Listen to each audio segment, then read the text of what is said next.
Hey guys, tonight we're heading deep inside the royal walls, not to a throne or banquet, but behind the polished marble, into the echoing corridors where servants scurry like ghosts. You're not a noble, not a knight, and definitely not on the guest list for the royal feast. You're a palace servant, and you probably won't survive this. Not because you're marching into battle or facing a dragon, no, that would honestly be easier. You're about to deal with blistered hands, unpredictable royals, and the constant threat of being tossed out for sneezing too loud. You'll be invisible when things go right and the target when anything goes wrong. So before you get comfortable, take a moment to like the video and subscribe, but only if you genuinely enjoy what I do here. And tell me, where are you watching from? What time is it where you are? I'm curious who's out there, hiding under the covers with one headphone in. Now, dim the lights, maybe turn on a fan for that soft background hum, and let's ease into tonight's journey together. The first bell rings while it's still pitch black outside. It doesn't gently chime, it clangs. You jolt up from your straw mattress in the narrow servant quarters beneath the west wing. Your back aches, your mouth's dry, your toes already feel cold and your feet haven't even hit the stone yet. But they do, slap against the freezing tile, and just like that, your day has begun. No one says good morning. There's no sunlight to bathe in, no coffee to sip slowly by the window. There's the clatter of other feet as bodies scramble into uniforms. Someone's trying to lace a corset by candlelight. A footman yanks on boots one size too small. There's grunting, muttering, and the occasional swearing, though softly. Walls have ears, and gossip spreads faster than fire in the laundry wing. You pull your sleeves down, straighten your apron, and tie your hair back tight. Presentation matters. Always. It might be the difference between serving tea to a baron and scrubbing soot out of a chimney shaft. Again. As you step into the corridor, it smells of last night's grease, damp wool and lavender soap. There's a chill you'll never shake, no matter how many hearths you stand near today. The air tastes old somehow, like dust soaked in history. A housekeeper with a face like sour milk barks orders down the hallway. You! Linens! You! Coals! You! Don't dawdle! You don't dawdle. You rush. Your first stop is the kitchen scullery, because without fire and hot water, nothing else moves. The kitchen boys are already hacking at wood with frozen fingers, trying to reignite the big hearth. Sparks fly. Someone yelps and kicks a rat back into the shadows. Welcome to breakfast hour. Not for you. No, you'll be lucky to gnaw on crusts come midday. You're here to carry buckets, dozens of them. Water from the courtyard pump, wood from the back storage bridge, and heavy iron kettles to boil it all. The sun's not up, but your arms already feel like boiled rope. You haul one more kettle into position, sweat sticking your collar to your neck despite the cold. Around you, the orchestra of early palace labour plays on, clanking pots, roaring fires, shouting cooks, and the occasional yelp when someone drops a copper pot on their toe. Still, there's something oddly satisfying about this rhythm. It's the one moment in the day when no nobles are watching. No powdered wig is towering above you. No delicate guest is turning up their nose at your presence. Here, among the steam and ashes, you're just another piece of the giant heaving machine. By the time the bells chime again, this time softer, signalling the royal quarters are waking, your body is already sore.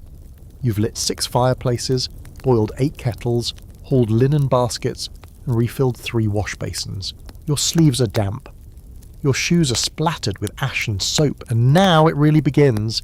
You rush upstairs, dodging footmen and junior maids. No one speaks unless they must. The royal family isn't even awake yet, but the palace already buzzes like a kicked beehive. You pass ornate mirrors, chandeliers taller than trees, and tapestries that cost more than your father's entire cottage. But you barely glance at them. You've seen them 100 times, and you're not paid to admire the art. You're paid to vanish into the background, silently, efficiently, like fog before sunrise. The rooms smell different up here. Rose oil, fresh linen, a whiff of pomade and pipe smoke. You duck into a side chamber where another maid hands you a fresh towel and a set of monogrammed slippers for Her Highness, who will scream if the hem of her dressing gown so much as grazes a chilly floorboard. You pass another maid sobbing quietly in a corner. No time to ask, no one has time. In the hallway, an elderly valet mutters to himself as he arranges a tray of grooming tools, razors, combs, a silver tongue scraper. Someone else shuffles past holding a chamber pot like it's made of gold. It's not. but it probably belonged to a duchess's backside, so same energy. One quirkier truth most folks don't know? The palace has its own smell hierarchy. Literally. Scents rise, the lower floors reek of ash and sweat, but by the time you reach the staterooms, the air is saturated with expensive colognes, imported flowers, and herbs stuffed into silk sachets. Even the stink is stratified by class. And here's a fun scholarly debate to chew on, while you heave another pile of hot bricks into a warming pan. Were palace servants truly loyal or just pretending to be? Some historians think the royal household ran like a well-oiled machine, held together by tradition and trust. Others argue it teetered on fear, bribes, and quiet resentment. Honestly, as you wrap a velvet robe over your arm and prepare to knock gently on a sleeping noble's door, you think maybe it's both. Behind that door is your next challenge. A person with more power than you will ever dream of who might not remember your name, but will absolutely notice if their towel isn't folded into thirds. And it's only just past dawn. You're still balancing the warming pan when the first bedroom door opens. No knock, no warning.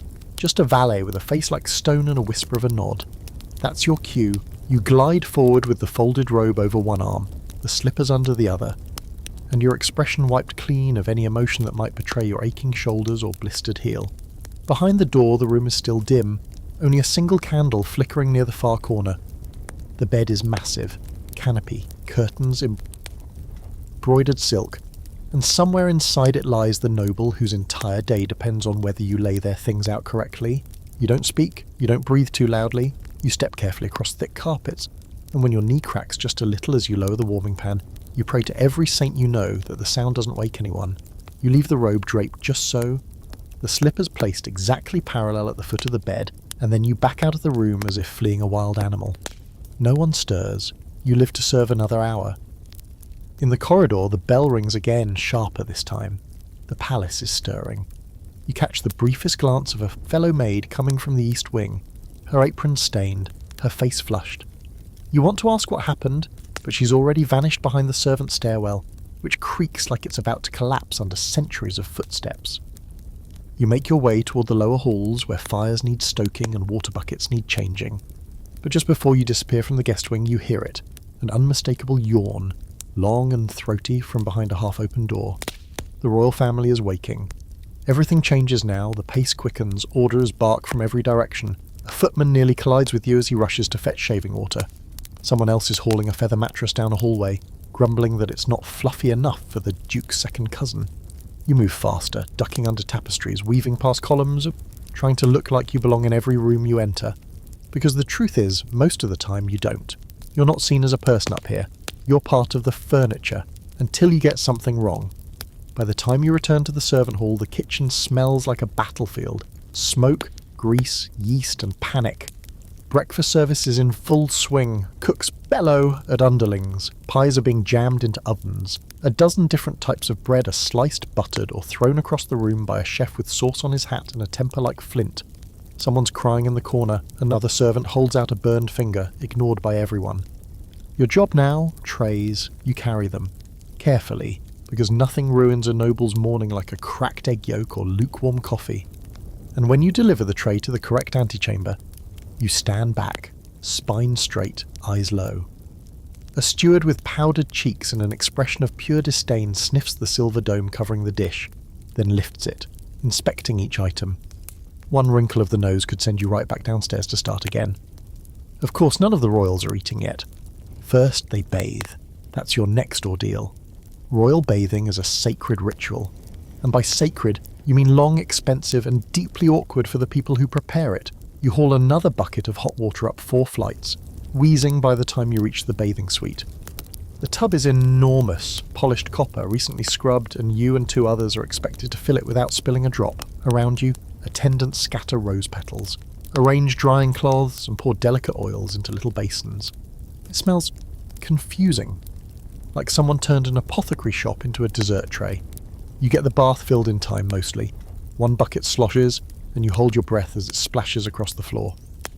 No one saw, or if they did, they're not going to mention it, yet. One of the king's personal valets brushes past you, and for a moment, your sleeve grazes his. You freeze. Did you touch his coat? Is that allowed? His eyes flick toward you, but he says nothing.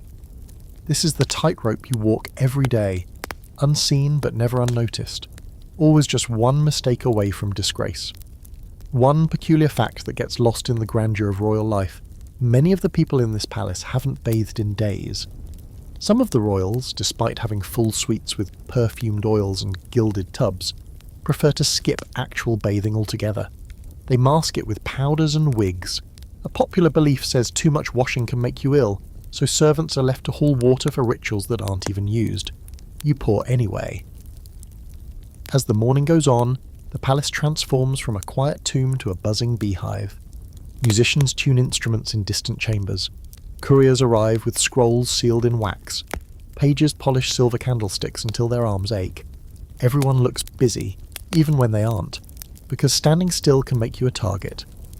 You return to the linen room for more towels and catch a whisper between two senior maids about last night, something about a lady's necklace gone missing, a noble blaming a footman, and the entire north wing being ransacked while everyone else was sleeping. You keep your face blank, but your stomach twists. It doesn't matter if it was you or not. If your name is mentioned, you'll be scrubbing chamber pots before dusk. There's no time to dwell, you're summoned to the second floor, where a minor noble is complaining that their viewing chair has the wrong angle toward the garden. You enter the chamber cautiously and lift the heavy piece of carved wood. Yes, just you, because everyone else conveniently vanished. And you rotate it precisely 5 degrees. The noble doesn't say thank you. They stare out the window and sigh dramatically. You retreat before they find another complaint. Here's the thing that nobody tells you about being a palace servant. The silence is louder than the noise. It's the tiptoe walk down endless marble halls. The quiet agony of waiting behind a curtain, holding a tray of dried figs for an hour, just in case someone asks. The strain of never quite knowing when your job ends for the day. And here's something historians still squabble over. Did servants form real bonds with their masters, or were those just performances for survival? Some letters suggest kindness, others hint at manipulation and mistrust. The truth? You suspect it's both. The line between affection and the obligation is blurry when your food, housing and reputation hang on someone's mood. As the sun climbs higher, you wipe your brow with the edge of your sleeve and glance out one of the tall windows. You can't see much, just a sliver of sky and some fluttering flags. But for a moment, it's enough. A breath. A blink of peace. Then the bell rings again. Time to check the slippers. Again. You learn quickly that even among servants there's a pecking order sharper than any blade in the royal armoury. You may all wear similar livery, shuffle through the same corridors and live in quarters that smell equally of mould and chamber pot residue. But don't be fooled, there's a social battlefield under these floorboards, and you're a foot soldier without armour. Your job? Let's say you're a junior chambermaid. That puts you somewhere near the bottom, just above the scullery rats and just below the underfootmen. Above you, a whole ascending ladder of positions, each more smug and self-important than the last. At the top of the pyramid is the Lord Steward, a man who probably hasn't carried anything heavier than a quill in years, yet somehow claims credit when the fires are lit and the roast isn't burned. He oversees the entire household, yes, even you, and answers only to the monarch. Then there's the master of the household, who supervises the daily logistics and watches the inventories like a hawk guarding its last egg. Below him, ranks divide further. Housekeepers, valets, pages, butlers, and ladies' maids with sharper tongues than swords. Each group has its own duties, secrets, and territory to protect. Step into the wrong chamber with the wrong mop and you might get your wrist slapped. Or worse, reassigned to the night soil team. That's exactly what it sounds like. Of course, there's the infamous groom of the stool. You've heard the gossip. His job is what you think it is. He assists the monarch during royal, seated moments. Disgusting, absolutely. But here's the kicker.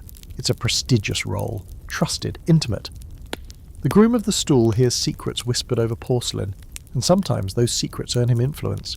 He gets a better room than you, better meals, and far better chances of survival if things turn political. Meanwhile, you just scrub the floors he walks on. You pass him in the corridor once. He gives you the smallest of nods. You return it with a bow, so low your knees pop. Not because you like him, but because everyone's watching, always. Servants are encouraged to keep their heads down, but that doesn't mean you're blind. You see the side glances, the silent wars, the favours exchanged for silence. Want better soap? Speak kindly to the laundry girl. Want to avoid punishment? Let the steward's nephew borrow your boots. It's a game and everyone's playing. You're still learning the rules. One quirky little truth: there's an unofficial ranking among servants based on proximity to royal flesh. If you regularly handle a royal's undergarments or brush their hair, you're considered more elite than someone who cleans their chamber. Touch equals status. And if you're one of the unlucky souls who merely handles food or polish, forget it. You're practically a ghost. But don't let appearances fool you. Some of the most powerful servants are the quiet ones who seem invisible. The ones who pour the wine, dust the bookshelves, carry trays without making a sound. They're the ones who hear things, who know which duke's been meeting which lady after dark, and which noble's son likes to sneak wine from the cellar. And information? That's worth more than gold in this place. You begin to notice who walks with confidence, who doesn't flinch when the steward shouts, and who always seems to be in the right room at the right time. There's strategy to it. Servants use silence like a weapon. A raised eyebrow can topple a rumour.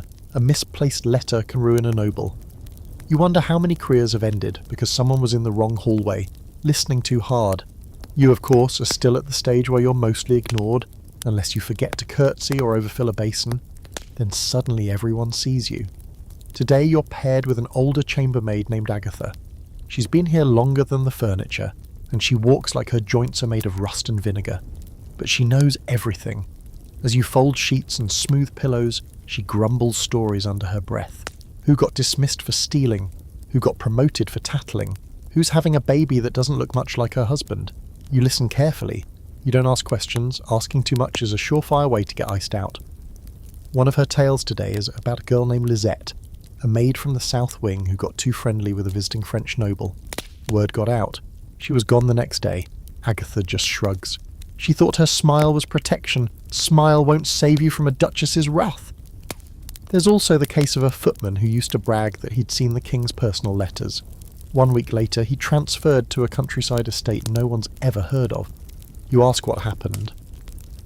Agatha just mutters, "He learned too much, too fast, like you might." You glance over at her. She's smirking, but not kindly. Here's the historical debate of the day. Some scholars argue palace servants were loyal to a fault, grateful for a roof and regular food. Others argue the entire system was built on fear and manipulation. Less a family, more a hive of paranoia. You think they're both wrong, or both right. You haven't decided yet. What you know is this: survival depends on knowing who holds the leash and who holds the knife. Later that afternoon you're sent to assist in the laundry. Not your usual task, but someone's fallen ill, and you're available, which is servant code for expendable. You spend 3 hours elbow deep in steaming tubs, scrubbing collars stained with powder and perfume. You learn the Queen's nightgowns are washed by hand and dried with lavender sachets. You also learn that one of the stable boys is hiding in the hayloft because he broke a lord's carriage lamp and doesn't want to disappear like Edward. You assume Edward is not vacationing in the countryside. You finish your shift, change your apron, and head back up to deliver fresh linens. As you pass the great hall, you glance at the towering portraits, faces of kings and queens, each one staring out like they own the world, and technically they do, but none of those frames show the people kneeling on the other side of the canvas, scrubbing the floor or changing the candles. It hits you, then, how many lives pass through this place without ever being recorded? How many hands touch history without leaving fingerprints? You sigh and keep walking.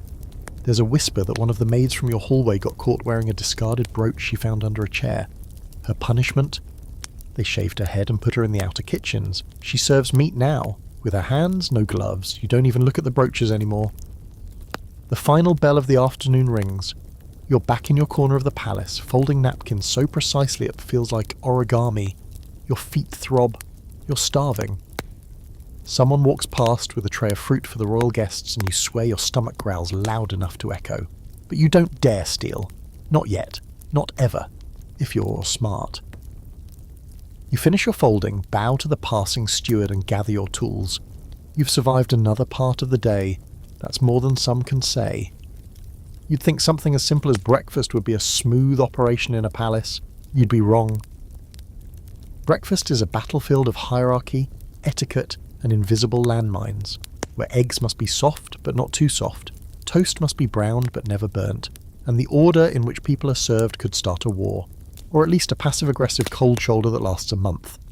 For you, it's a minefield of timing, posture, and praying you don't sneeze on someone's marmalade. This morning, you've been assigned to breakfast service in the East Chamber, a room flooded with golden light and suffocating with the scent of citrus polish and whatever soap the Queen's cousin insists on bathing in. It smells expensive and oddly like almonds. There are 5 place settings on the linen-draped table, each one an exercise in absurd detail. Crystal goblets, 2 types of spoons, forks with the prongs so fine they bend if you even look at them wrong. You've barely set the last silver knife when a butler clears his throat behind you. You forgot the napkin ring. The napkin ring. You snap back to the tray, grab the little silver hoop, engraved with some indecipherable crest, and slide it around the folded napkin like it's a holy relic. The butler gives you a look like you've just stepped on the crown jewel hounds, then moves on. You let out a slow, silent breath. 1 mistake corrected, 100 more chances to mess up ahead. The first noble arrives 15 minutes late, of course. A lady with a face permanently frozen in polite disgust. She doesn't look at you as she sits, doesn't even acknowledge the steaming cup of chocolate you've just placed beside her plate. That's fine. It's better when they don't look. She's followed by a young lord who winks at you in a way that makes your stomach twist, then proceeds to complain that his toast smells overly yeasty, whatever that means. They talk amongst themselves in clipped tones, murmuring about court affairs, a recent scandal involving a bishop's niece, and the absolutely ghastly upholstery in the summer house. You pretend not to hear. That's your job. Stand, serve, vanish. Don't react when someone snaps their fingers. Don't flinch when someone flicks a crumb toward the floor for you to pick up. By the time the king's nephew enters, sash askew, cheeks flushed from last night's indulgences, the table is half full and the power games have begun. Who speaks first, who speaks last? Who interrupts whom and gets away with it? You pour his wine, yes, wine at breakfast naturally, and he nods as though he's just done you a favour. This is where the politics of food service come into play. Because it's never just about food, it's about who gets the warmest rolls, whose plate is removed first, who gets offered seconds without asking. These tiny gestures carry weight. People notice. And you're the one holding the plates, balancing the tray, trying not to drop a single spoon because that spoon might belong to the Duchess who once had a maid flogged for serving her a chipped dish.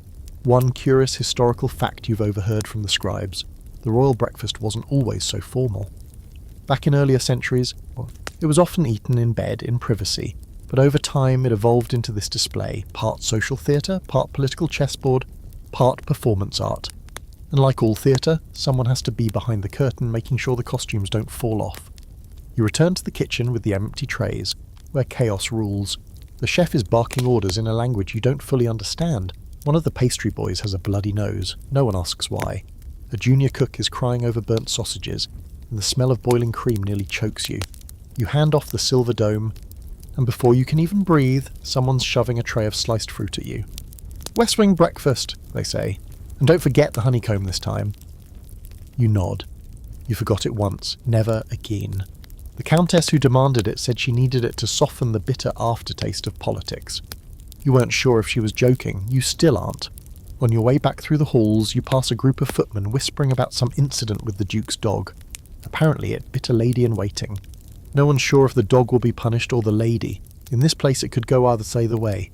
You deliver the tray to the West Wing, where a single guest is seated, an older nobleman with thin, papery skin and an air of tragic boredom. He barely glances at the food, picks at a grape, then waves you off like an annoying insect. You exit as gracefully as you can. In the corridor, a girl you vaguely recognise, one of the upper maids maybe, leans in close and whispers, "Watch the steward today. He's in a foul mood. Someone spilled gravy on a ledger." "A ledger?" You blink. "Who eats with a ledger?" She shrugs.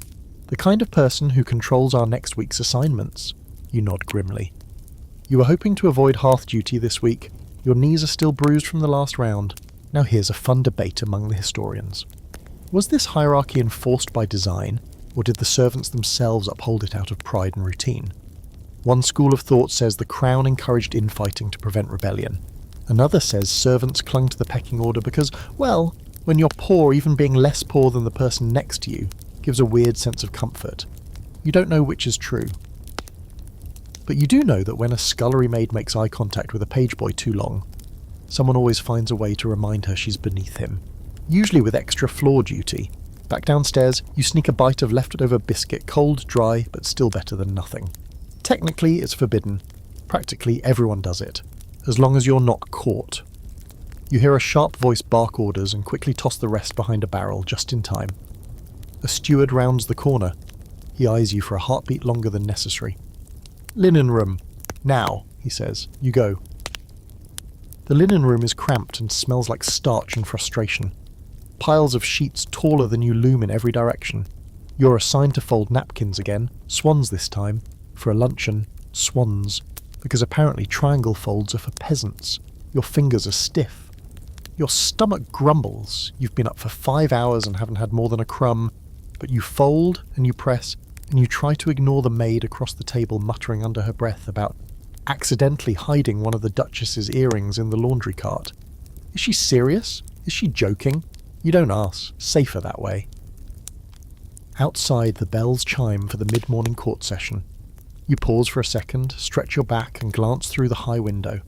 The sky is pale blue, birds wheel over the parapets. Somewhere out there, people live ordinary lives. They wake up with no bells, no linen charts, no risk of being banished for forgetting a gravy boat. You sigh and return to the swanfold. Just a few more hours until lunch. There's something deeply ironic about spending your days surrounded by velvet silver and priceless porcelain, yet the thing you handle most often is human waste. And no, it's not a metaphor. It's your job. Chamber duties. It's right there in the title. Chambermaid. Not tea maid. Not tiara polisher. No, you've been trusted, or cursed depending on who's speaking, to tend to the most private spaces in the palace, which unfortunately means the most disgusting ones too. It starts with the chamber pots, dozens of them. Porcelain if you're lucky, brass if you're not, and they all need to be emptied, rinsed, and returned before their owners rise, or else you'll be hearing about it for the rest of the week.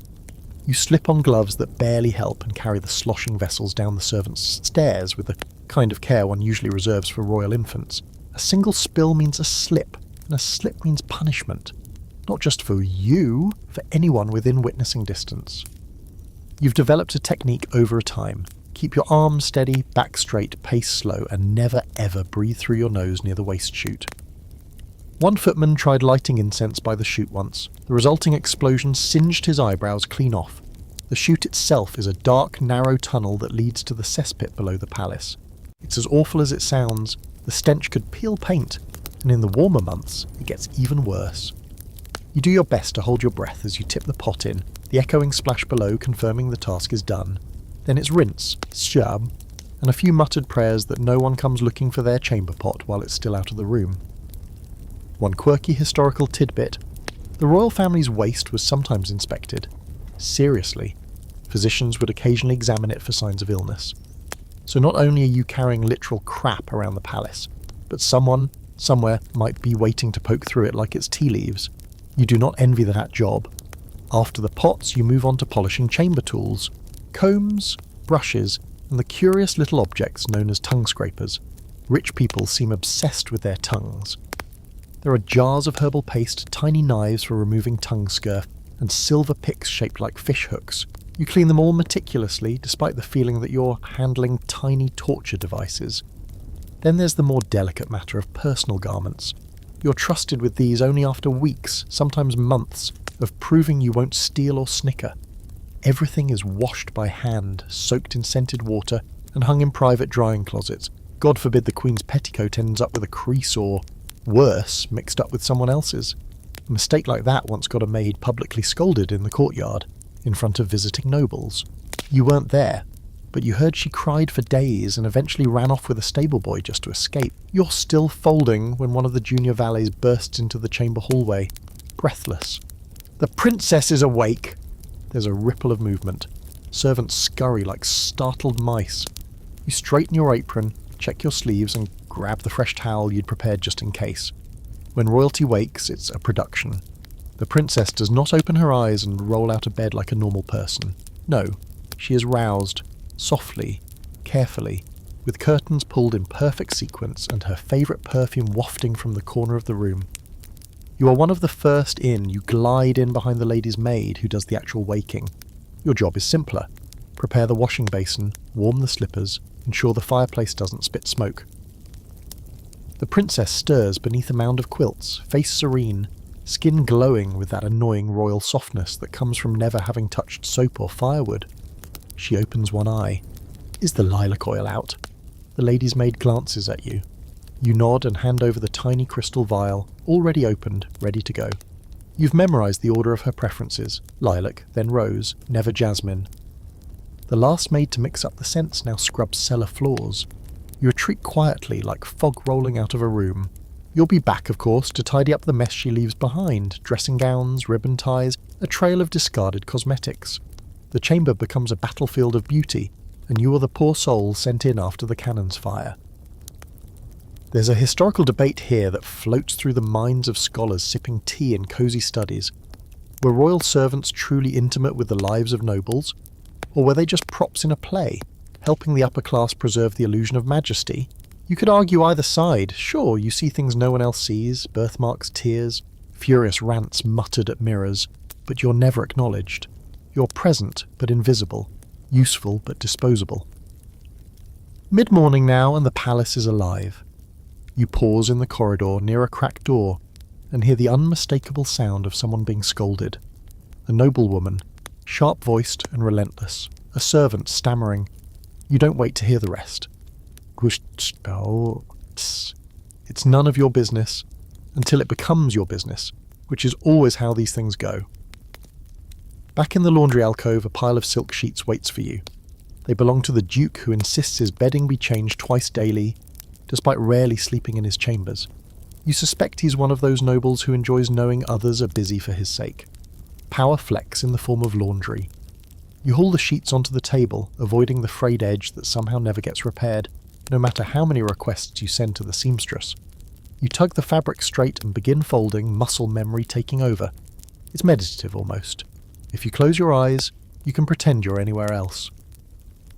The illusion ends when a fellow maid stumbles into the room, red-faced and furious. Someone stole my cleaning bucket. You glance up. And it had the Queen's hand towel in it. Now that's a problem. You exchange a long, fluent look. The implication is clear. If the towel isn't returned, or worse, if it turns up dirty somewhere it shouldn't, you might both be dragged in as suspects. The last scandal involving royal linens resulted in a 2-week lockdown of the laundry wing.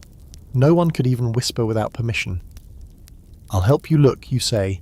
You spend the next hour checking every chamber, nook, and cabinet. No luck.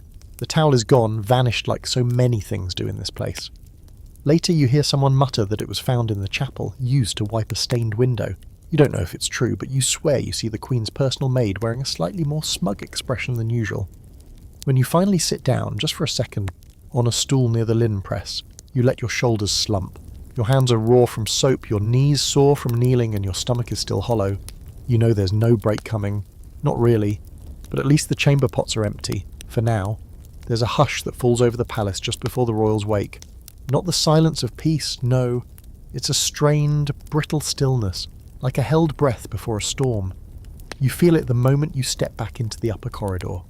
The light outside the long windows is soft and gold, curling through the stained glass and warming the cold stone for the first time all day. But inside it's tension. You and the others move like shadows, quiet, exact, every step measured. Because this is when things can go very wrong. The waking of a royal is a ritual more sacred than any religious service you've ever seen. There's a sequence, a rhythm.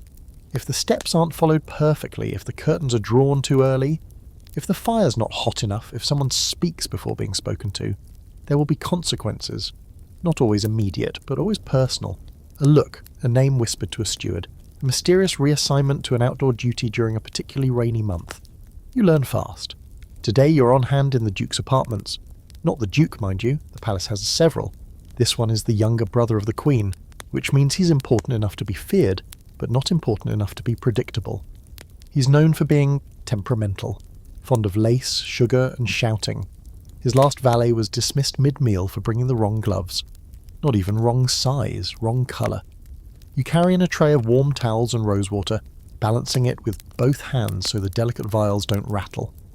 Inside the chamber, the air is already warm from the fire, scented with lemon peel and beeswax polish. A page is adjusting the curtains in slow motion, trying not to rustle them. Another servant is kneeling beside the Duke's enormous bed, checking the carpet for any dust that might have appeared overnight.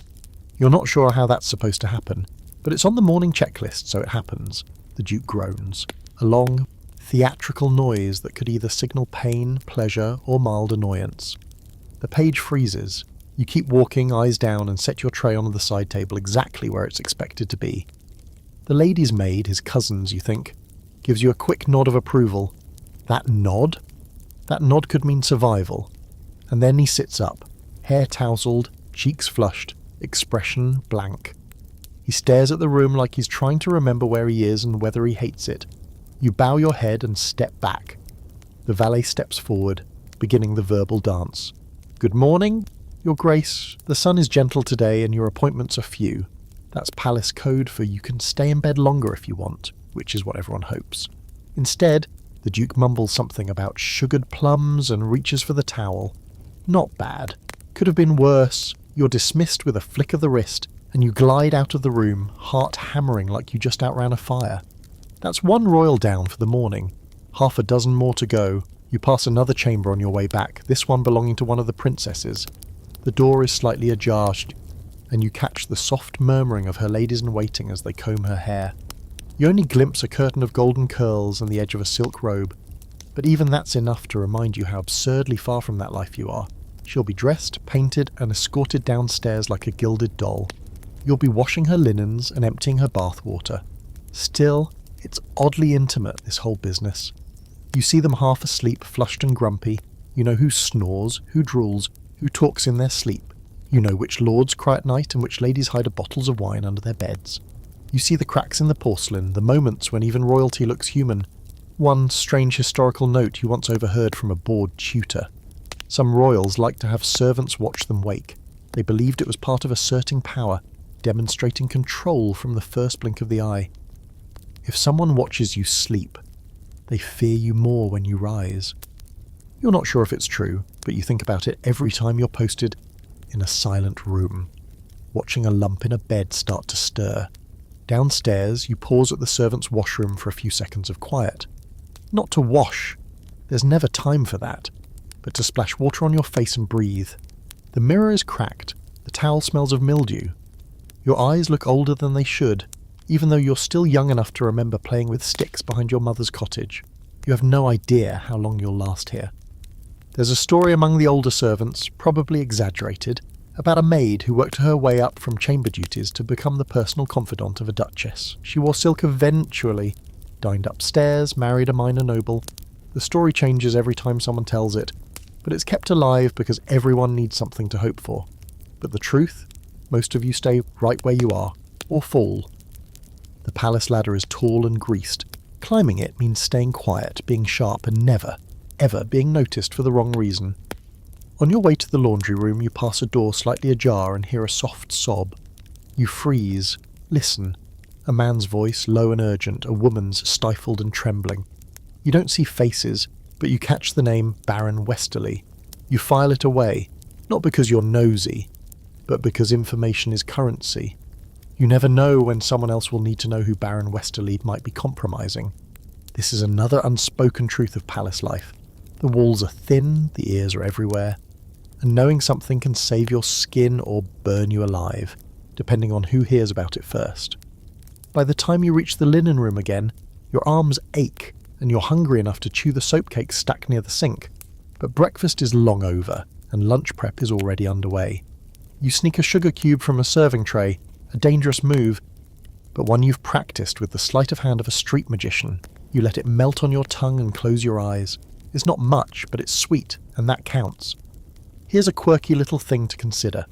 Some nobles believe being woken too suddenly could upset their natural humours. One old count insisted on being roused by music every morning, a live violinist stationed outside his chamber. The violinist hated mornings and once fell asleep during the shift. The count nearly had him whipped. Nearly. But the violinist had friends. And that's the key. Everyone here is a pawn, yes, but some pawns have knives tucked into their aprons. You end the morning back in the Duchess of Albridge's dressing room, arranging powders and laces, while she selects a hat the size of a birdcage.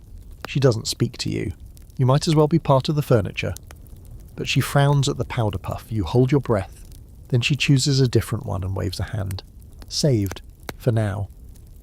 Outside, the bells toll noon. Another quarter of your day gone.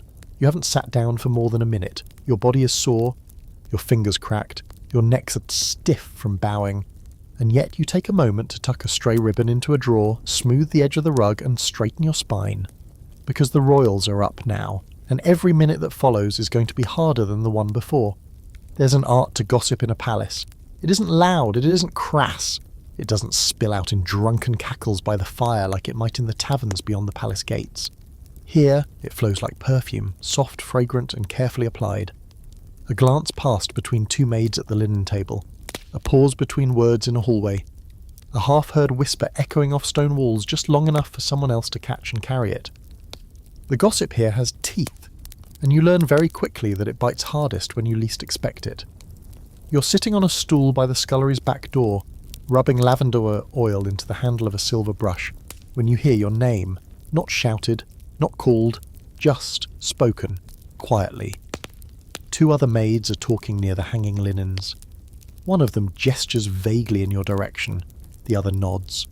Then they go silent the moment you stand, or it's not unusual. You're used to being watched, measured, evaluated like a piece of overripe fruit. In a palace, your value isn't just in how well you scrub or fold, it's in how useful you are to the people around you. Do you keep secrets? Do you pass on messages? Do you look the other way when asked? And more importantly, can you be trusted not to? There are unofficial cliques among the servants, alliances formed over shared bedsheets, stolen wine, and mutual hatred for the same steward. You haven't yet found your place in any of them. You're still floating in the grey space between new and useful. Not a threat, but not an asset either. That makes you vulnerable. Take the kitchen maids, for example. They stick together like flour to dough. Cross one of them and you'll find your name scratched off the leftover food list for weeks. The valets have their own inner circle, always trading tips on which lord has the softest boots and who can be counted on for an extra coin slipped into a sleeve. Even the scullery boys have their hierarchy, strangely aggressive, soaked in soot and ruled by the one with the best aim when flinging potato peels. You'd think with so much gossip going around, the palace would be a firestorm of chaos every day. But no, the whispers are controlled, directed. Gossip is a currency. Used properly, it can lift you up a rung. Used poorly, it drops you straight into the gutter. Agatha, your sometime supervisor, sometime tormentor, once told you, you only need to hear one thing, the right thing, at the right time. That's what keeps you breathing. She should know. She's been here longer than half the furniture. Survived 3 head housekeepers and at least 1 affair scandal, though no one knows whose. Today's whisper of the hour. The king's younger son may have gotten one of the dairymaids in trouble. Again, it's never said outright, of course, no names, just a carefully raised eyebrow, a gentle reference to delicate conditions, and someone casually noting that the girl has been seen clutching her stomach and disappearing behind the stables. You don't spread the rumour, but you don't ignore it either. You just file it away in your mental drawer of things to pretend not to know. There's also a rumour that one of the visiting dukes is dying slowly, which explains why he's been drinking more wine than usual and barely speaking. The kitchen staff says he requested his favourite meal from his childhood 3 nights in a row. They're betting he's making peace with the world 1 roasted pigeon at a time. As you carry another tray of polished utensils to the south parlour, a girl from the embroidery room brushes past you and whispers, "Did you hear about the music teacher?" You blink. Which one? She only smirks and disappears around a corner, letting the silence finish the sentence for her. And just like that, you've got a new mystery buzzing in your skull. Which is dangerous, because curiosity here can be fatal. Literally. There's a reason no one talks about the maid who used to work in the attic suite. The one who asked too many questions and was never seen again. Or maybe she just left. No one knows. That's the thing with palace disappearances. They happen slowly, quietly, and then it's like the person was never there. There's also a fine art to managing gossip, knowing when to pretend you know something you don't. Like now, when the steward's assistant corners you in the linen room and says, "You haven't heard anything about the Duchess's lady's maid, have you?" You blink once.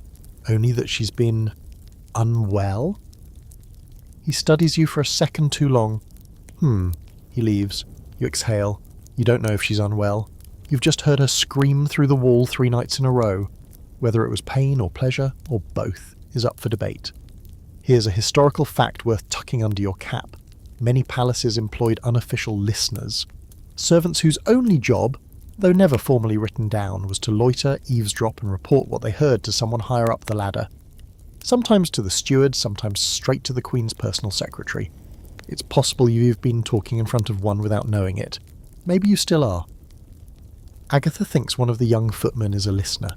The tall one with 2 good teeth, always in the hallway but never doing anything. Smiles too easily.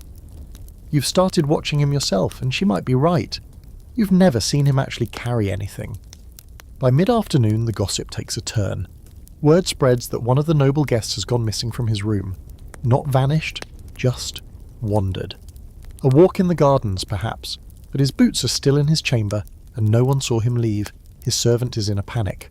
Half the hallway staff are scrambling, whispering, retracing steps. You don't ask questions, you just pay attention. These things don't end quietly. One time a baron's son went missing for 3 days. Turned out he was hiding in the wine cellar, passed out behind a barrel. That was the official story, at least. The unofficial one. He'd gotten involved with a maid who'd blackmailed him, and the family covered the whole thing up. The maid was sent away, the baron's son married a countess 2 months later. Love and betrayal cleaned up for dinner. Here's the scholarly debate that fits tonight's mood. Were servants the original journalists? Some say yes, you were always there, always watching.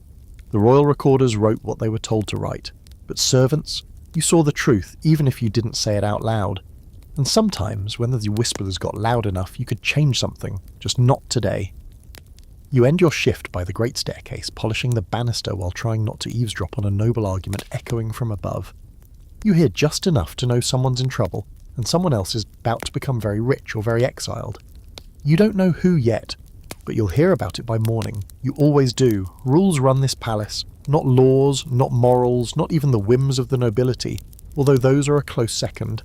No, it's the rules. Unspoken ones mostly. Passed down from one servant to the next like family curses. Printed nowhere but carved into your behaviour with the slow, relentless sharpness of repetition. They're in the way you walk, the way you speak, or more accurately when you choose not to.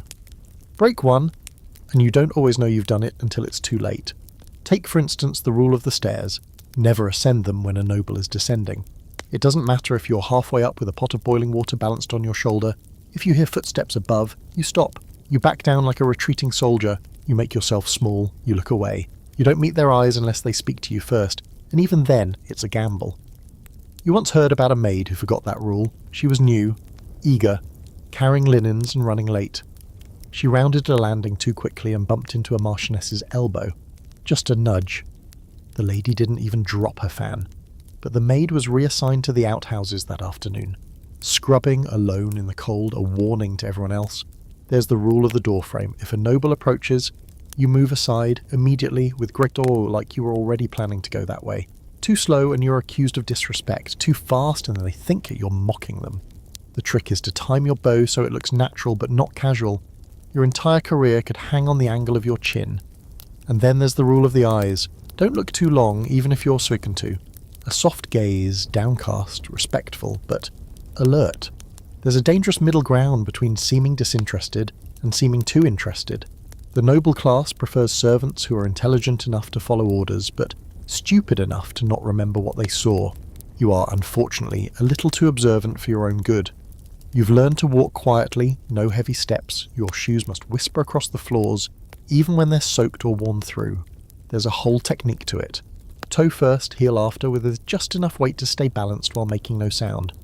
The valets do it best. It's half dance. Half stealth mission. You're still perfecting it. You've tripped over your own silence more than once. One quirky little detail. There's actually a rule about handkerchiefs. You're not supposed to carry one in view. Why? Because the sight of a servant wiping sweat or blowing their nose is considered distracting. You're expected to disappear into the scenery. No fluids, no feelings, no flaws. You've seen footmen wipe their faces on their sleeves rather than break the illusion. The cost of elegance is human misery, neatly folded behind your back. Uniforms are a rule unto themselves. They must be spotless, pressed and fitted, no matter what you've been doing all day. You've scrubbed chamber pots with lace cuffs pinned up and fetched firewood with a corset biting into your ribs. Once you ripped your hem on a splintered banister. You tried to sew it quickly during your break, but someone saw the uneven stitch. The next morning you were reassigned to scullery duty until your respectability returned. You nearly cried. Not from the punishment, but because your needle had snapped mid-mend and you'd bled onto your only spare apron. That's the kind of day you remember forever. One thing scholars often argue about were these rigid servant rules born from tradition or imposed out of fear.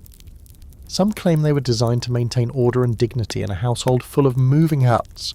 Others believe they were deliberately cruel.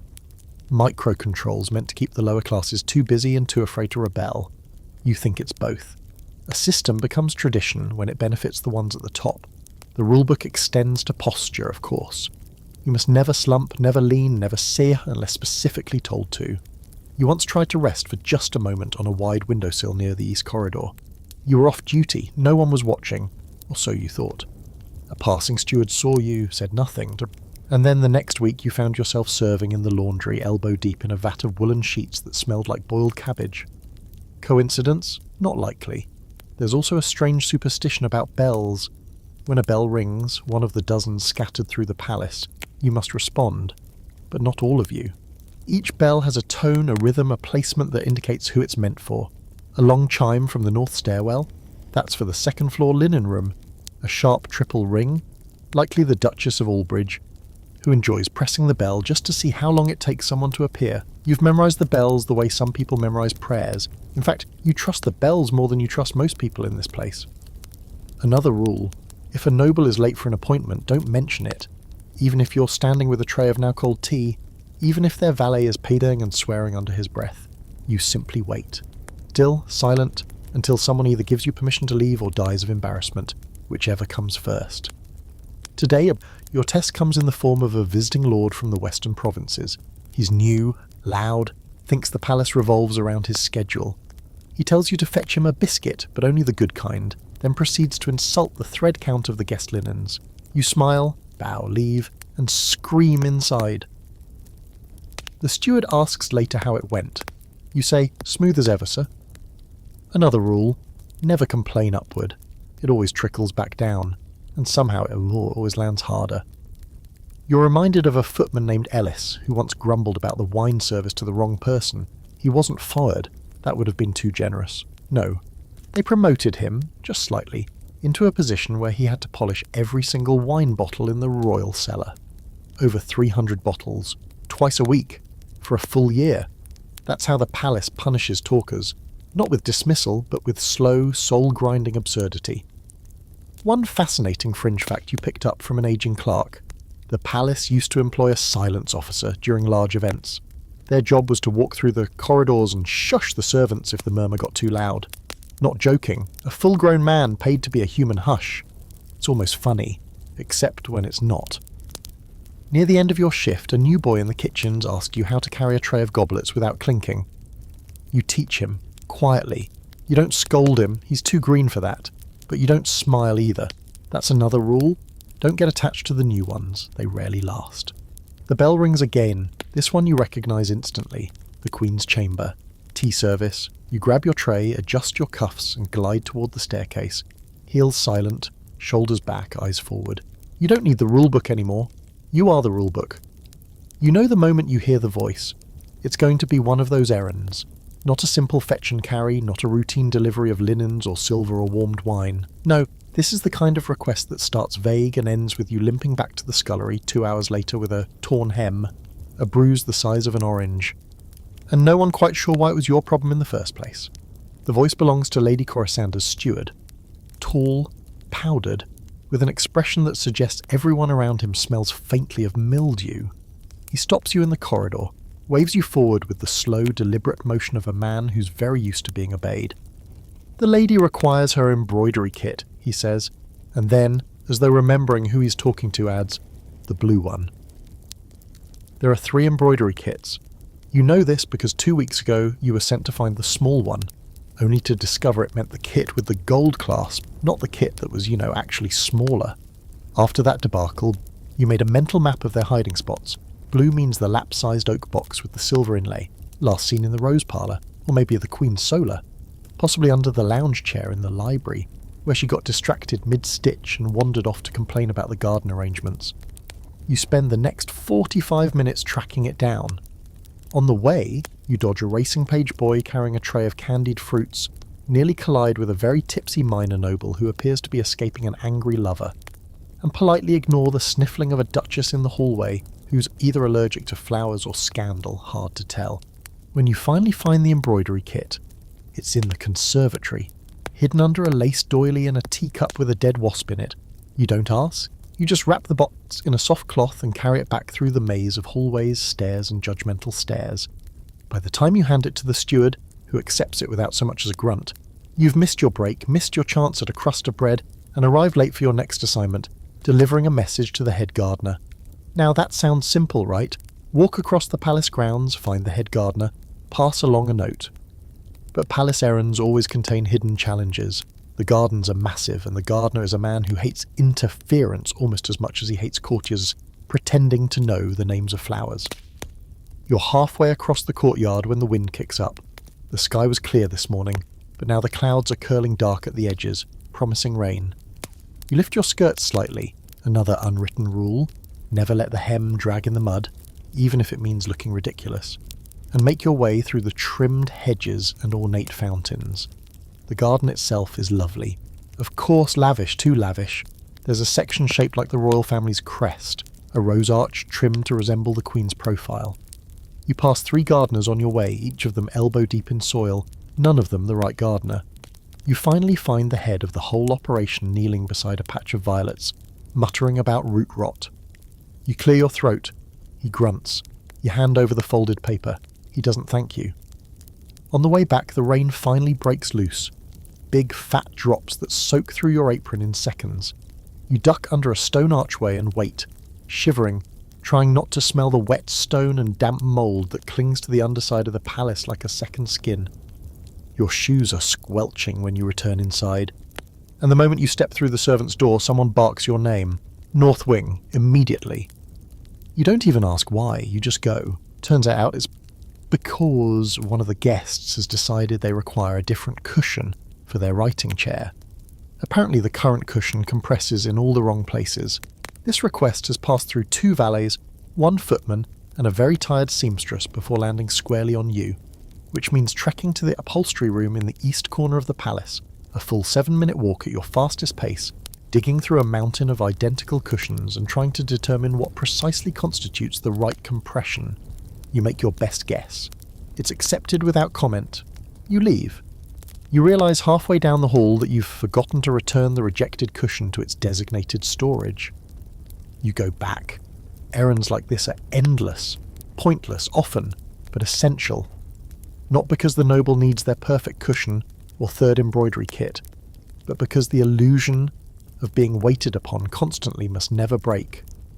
Your job is to make the impossible seem normal, smooth, effortless, and when it doesn't go smoothly, well, you once saw a page dismissed for bringing the wrong flavour of sweetmeat.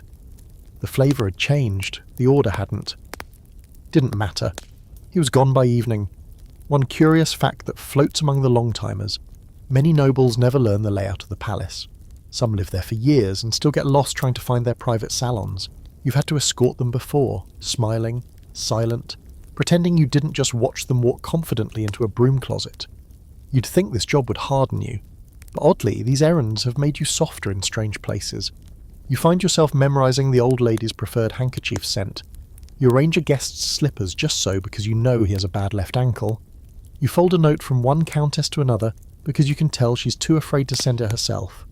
It's a strange intimacy, this kind of labour. Your fingers are in the seams of their lives, and yet, if they were asked your name, most couldn't tell you. There's a scholarly debate about that. Were servants ever truly invisible, or was that just the performance of the upper class, pretending not to see the people who kept their lives from crumbling? Some letters suggest nobles were more observant than they let on. Others argue servants were like furniture, noticed only when moved. You suspect both are true, some watch you carefully, others genuinely forget you exist. At the end of the day, your feet feel like they've turned to stone, your dress is damp and your stomach is knotting from hunger. Still, there's one last errand. delivering the guest lists for tomorrow's garden luncheon. You carry them carefully, 3 scrolls tied with ribbon, and knock softly on the steward's door. He doesn't thank you. No one ever does. You walk away down the long, silent corridor, the weight of other people's convenience settling back onto your shoulders like a cloak you can't take off. Palace life would almost be tolerable if it weren't for the other servants. You might think that everyone below stairs, in the linen rooms and pantries and chimney passages, would form some kind of natural alliance. A band of quiet, overworked, half-starved comrades clinging together like barnacles on the same sinking ship. That would be nice, noble even. But the truth is, once you've been in service long enough, you realise that most of the damage done to you doesn't come from above. It comes sideways. Today starts with sabotage. You're just stepping into the kitchen hallway when someone hisses your name. It's Martha, the kitchen maid with teeth like chipped porcelain and a face that looks permanently wind-burned, even indoors. "The steward's looking for you," she says. "Something about the wine tray." Your stomach drops. The wine tray? You weren't anywhere near the wine tray. You served tea in the drawing room, then helped reset the Duchess's chaise with the crooked leg, then spent a quarter of an hour peeling candle wax off a doily. But if the steward thinks you messed up the wine service, it doesn't matter whether it's true, only whether someone says it's true first. You rush to the steward's office only to find out it wasn't about the wine tray at all. It was a simple request to retrieve a missing ledger from the linen closet. A perfectly normal errand. Except now you're flustered, behind schedule and suspicious. You know when you've been played. Later that day you pass Martha again in the corridor. She doesn't look at you, just keeps walking, humming, the edges of her apron stained suspiciously dark, as if she's been handling beats or treachery. Servant-on-servant violence doesn't always involve knives. Usually it's about timing. Steal someone's assignment, and you might get a better position for the day. Spill a rumour about a fellow footman's inappropriate gaze, and suddenly you're reassigned to cushioned hallway duty while he's left polishing boots in the stable wing. And if you accidentally forget to pass along a message, well, no one can prove it was on purpose. The rivalry isn't always personal. Most of the time, it's practical. Survival. Everyone wants better hours, warmer chambers, lighter loads. Everyone wants the Queen's lady-in-waiting to request them by name. So no one's above elbowing their way forward, even if it means someone else gets elbowed down the servant stairs. There's also the issue of rank. Oh yes, even down here below the marble and the chandeliers there's a ladder. And it's greased, sharp-edged and full of broken rungs. Scullery maids are lowest. Then chambermaids, like you, hovering somewhere above the ash and just below the candle polishers. Then valets, butlers, stewards, footmen, each perched precariously above the next. The difference between a footman and a second footman may seem laughable to an outsider. But here, that difference decides who eats first, who gets the better coat, and who doesn't get slapped for sneezing during dinner prep. You've seen fights break out over butter rations. You've seen a girl's braid get hacked off with sewing scissors because she dared wear a blue ribbon that someone else claimed first. You once heard a kitchen lad scream, That was my pheasant bone," before lunging across the table like a feral beast. There's no solidarity. Not really. There's only strategic cooperation. And alliances. That's another battlefield. Some people form them naturally, friends from the same village, siblings, secret lovers who meet in laundry rooms after midnight. Others are more calculated. A young footman might cosy up to an older chambermaid for information. A page boy might tattle on his peers just enough to earn the steward's approval, but not enough to make himself hated. You learn to smile at people who might ruin you. You learn to stay quiet in rooms full of sharp ears. Agatha, for all her bitterness, has somehow carved out a space above the fray. No one crosses her, mostly because they don't dare. She knows too much, knows where the seamstress hides the expensive thread, knows who's been stealing honeyed nuts from the visiting ambassador's stores, or knows which stable hand spends nights curled under the hay with the Duke's daughter's handmaid. Information is her fortress, and occasionally she lets you hide inside it, but not without cost. "Keep an eye on that tall boy," she says today, without looking up from her silver polishing, "the one with the limp. He's been asking about you." You pause mid-fold, asking what? She just shrugs. "If you want to know, ask him." And just like that, you've been handed a choice. Get involved or stay distant. You choose the latter, for now. You've already got enough for people looking for ways to push you down the staircase, metaphorically or otherwise. A quirky historical fact. In some palaces, the servant quarters were intentionally built with maze-like hallways and low ceilings, Not just to save space, but to keep the servants too exhausted and disoriented to band together. Divide and conquer, written in brick and mortar. Some even had walls thin enough for officials to eavesdrop from hidden chambers. You've never found one here, but you've knocked on enough suspicious panels to know they exist. The biggest unspoken rule among servants: don't rise too fast. If you're suddenly promoted, especially if you haven't been here long, people notice, and they will find a way to undo it.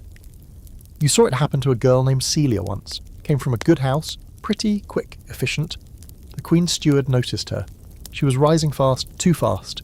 Then came the rumours that she'd stolen perfume, that she'd spoken too familiarly to a guest, that she'd let her hair down when no one was looking. None of it was proven. Didn't matter. She was gone by the end of the week.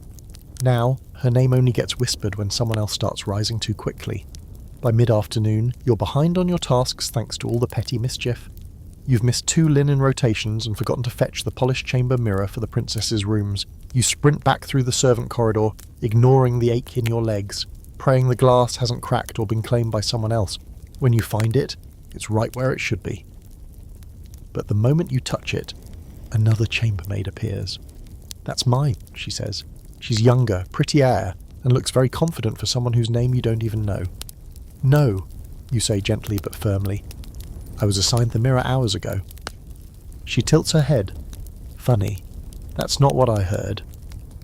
And there it is again, the unspoken game. You could fight, you could argue, but you know how this ends. If you raise your voice, you become the problem. So instead, you step back, smile. "Of course," you say. "Must have been a mix-up." And then you find another mirror. Dirtier. Heavier. You carry it anyway. That's what palace service is, swallowing small humiliations so you don't choke on a bigger one later. As the bells chime for evening prep, you make your way back toward the staff hall. You pass Martha. She doesn't meet your eyes. That's fine. You'll get her back, not today, but soon. There are secrets in the palace. Not just the obvious ones, affairs, debts, whispered pregnancies, vanished trinkets. No, the real secrets are the ones that slip between cracks in the walls, hang in the silence after a door clicks shut, drift out in sighs and half-finished sentences. And you're starting to hear them more often than you should. You didn't mean to become someone who listens, you certainly didn't ask for it. But when you're a servant, always nearby, always quiet, always moving just slowly enough to go unnoticed, it's like the palace starts talking to you. Not loudly, not clearly, but enough. Take this morning. You're delivering clean hand towels to the Queen's dressing room. You know better than to dawdle. You know better than to make eye contact with the lady's maid. You walk in, place the stack neatly by the marble wash basin, and turn to leave. But you pause, just for a second, because of what you hear. A voice low and hissing, not the Queen's, but someone close to her. Her sister-in-law, maybe. You hear only a fragment. He cannot marry her. She has no bloodline. You keep walking, you don't react. But the words stick. Later, in the laundry hall, someone mutters about a mysterious visitor expected from the northern provinces. A baron's son, apparently. Eligible, rich, desperate to repair the family name. The same name that's been scrawled in ink across 3 of the guest lists you've helped prepare this week. Coincidence? Maybe. But in a palace, there's no such thing as coincidence. Only choreography. There's a strange debate among palace scholars, whether servants merely observed or if they influenced the course of events. Some argue servants were powerless pawns, forced to watch as nobility danced around each other in powdered wigs and ego. Others claim the servants were the invisible string pullers, nudging fate with a well-placed whisper, a misplaced note, or an accidental delay. You're not sure which version is true, but today you're carrying a letter. And that letter is sealed with red wax you're not supposed to look at. You were told it's to be delivered to the eastern guest chambers, nothing more. But the footman who handed it to you didn't make eye contact. And the paper smells faintly of lavender, a scent usually reserved for personal letters. You're not supposed to care, not supposed to pause. You pause anyway, you don't open it, that would be death. Socially and possibly literally. But you do glance at the name on the outside, just a glance. Lady V, the rest is smudged. Deliberately, maybe. You deliver it. Knock softly. A hand reaches out from behind the door, pale, trembling fingers. No words, just the sound of a lock turning as you walk away. In the West Wing, a lady in waiting is crying. Not loud. just the soft kind of sobbing that drips down the corridor like leaking pipe water. You pass by and pretend not to notice. She's seated on a chaise, face turned to the window, clutching what looks like a broken ribbon. The chambermaid next to you whispers, "He gave it to her last winter, in Vienna." You raise your eyebrows. She shrugs. "Don't ask how I know. You don't, because you're starting to realise how dangerous it is to know anything around here. In the chapel there's been an incident. Nothing official, just murmurs. Someone says one of the younger nobles collapsed during morning prayers. Not fainted, collapsed. Eyes rolled back, mouth slack, head striking the marble so hard it cracked a tooth. But then he stood up, said nothing, walked away. Strange? Yes, but not so surprising. Because lately the air around the palace has grown heavy. Like the walls are holding their breath. There's a tension behind every laugh, every overstuffed plate at dinner, every toast that feels a little too rehearsed. There's also been a rise in accidents. Last week a tapestry caught fire from a candle no one remembered lighting.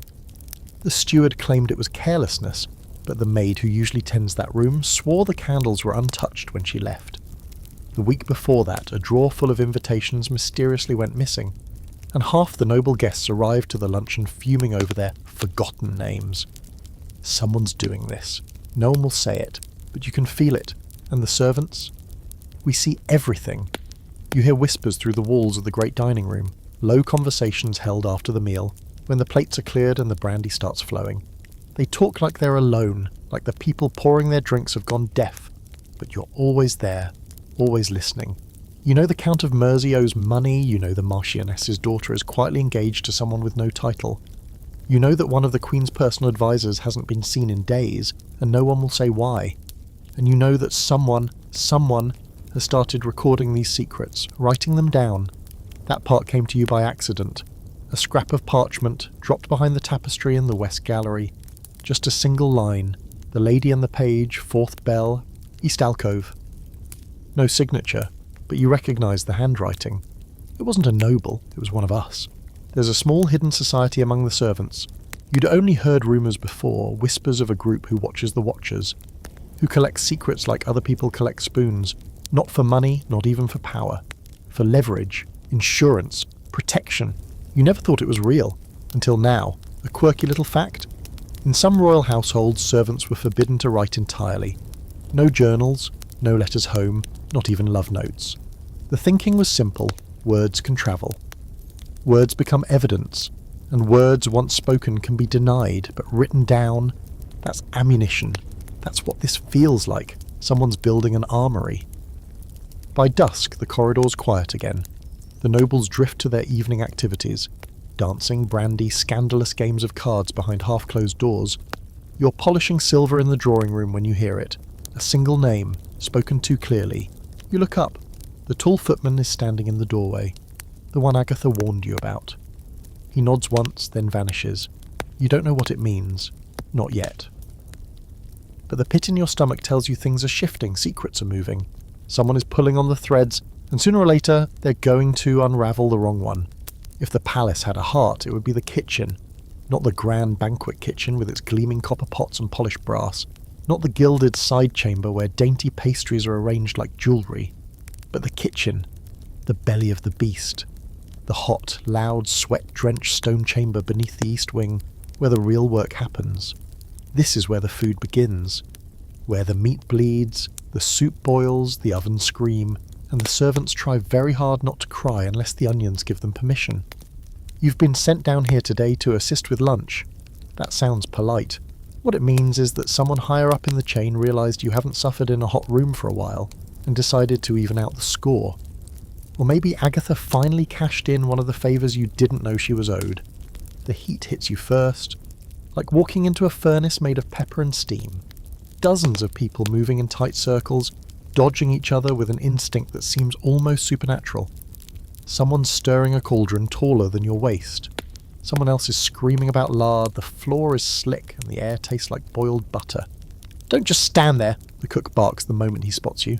He's a man shaped like a barrel, with arms that look carved out of ham, and a voice that could melt iron. Peel these, quickly! He shoves a bowl toward you. Potatoes. Hundreds of them. You sit on a stool, one of the few luxuries here, and start peeling with a knife that's seen better centuries. There's no time for pleasantries in the kitchen, no how are yous or nods of respect, only shouting, clanging, chopping, and the occasional duck flying across the room when someone makes a mistake, literally. You once saw the head cook fling a raw bird at a footman for seasoning a roast with the wrong herb. The footman ducked, the duck didn't. It hit a wall with a sound you still hear in your dreams. Today's frenzy is for a midday royal luncheon. Not a formal meal, just a few light courses for a visiting ambassador, and 2 duchesses who like to compete by pretending not to eat. That means at least 12 dishes. Half hot, all fresh.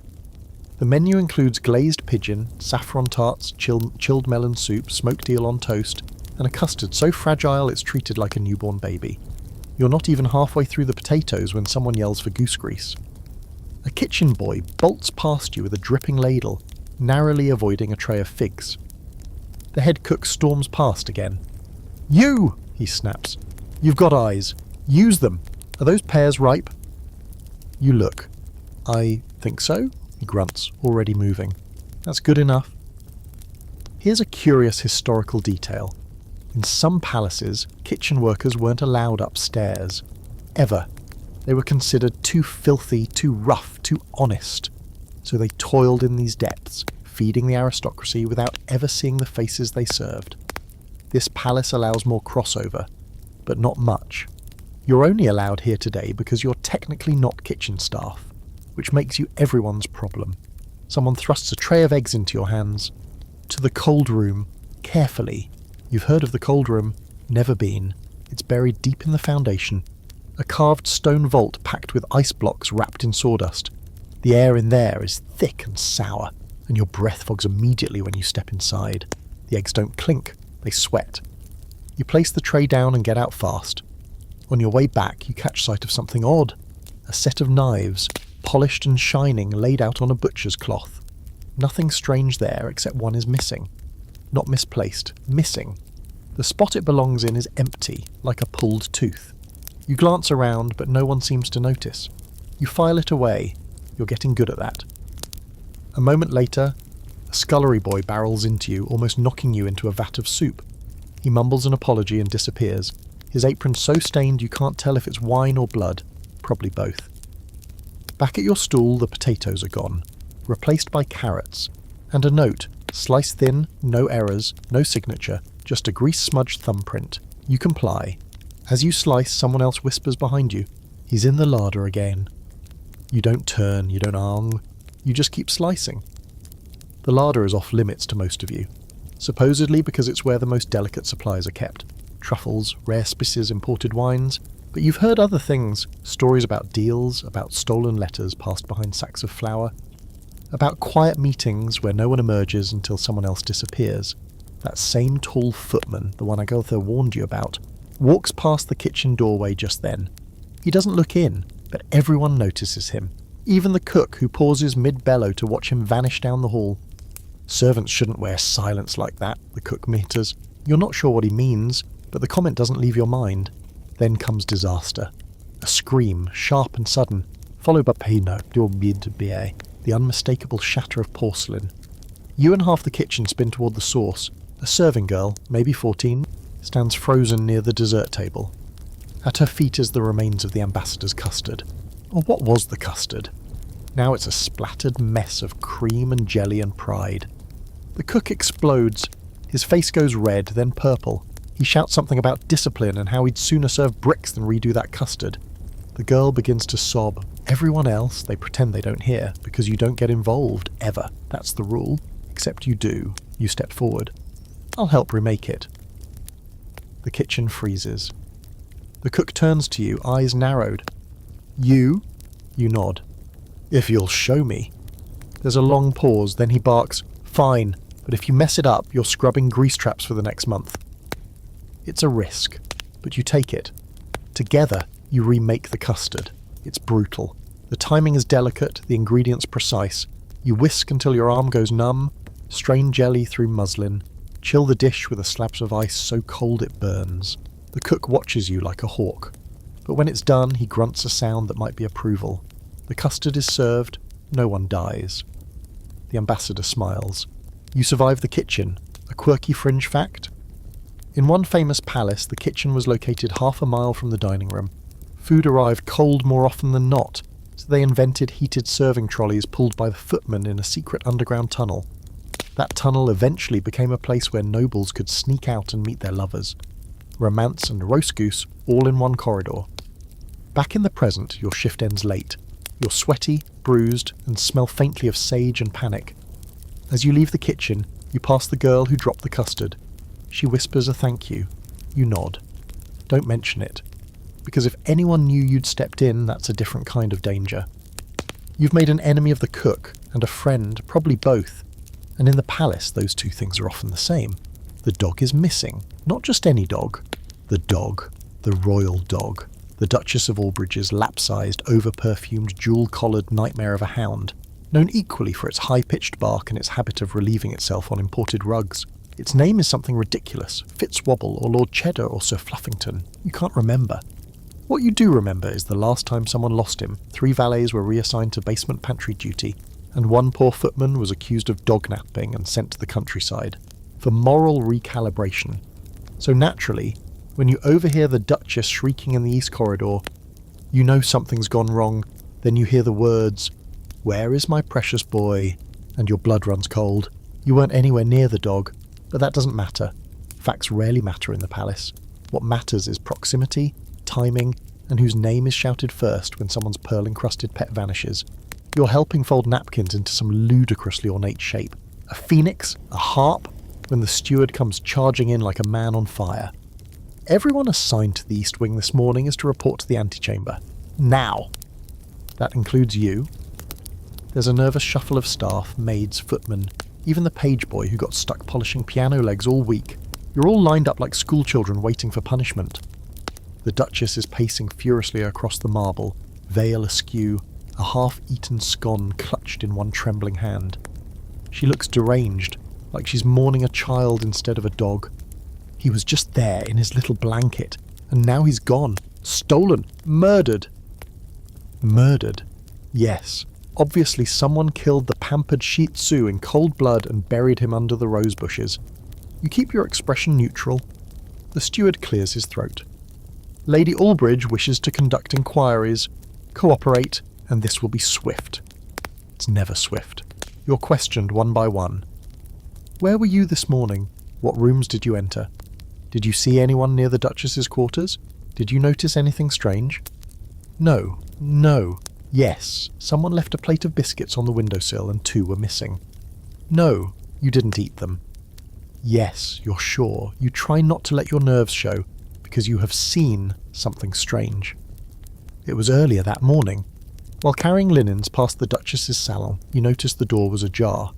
A maid was inside, someone you didn't recognise. Dark hair, pale face, not someone from your hallway. She had a biscuit in one hand and something wrapped in a towel under the other. She looked up, met your eyes, then turned away. You didn't think anything of it at the time. Now you do. But you don't say a word, because if she's innocent, you've just ruined a girl's life. And if she's not, well, would you want to be the person who accused her? There's something dangerous about a servant who moves that silently.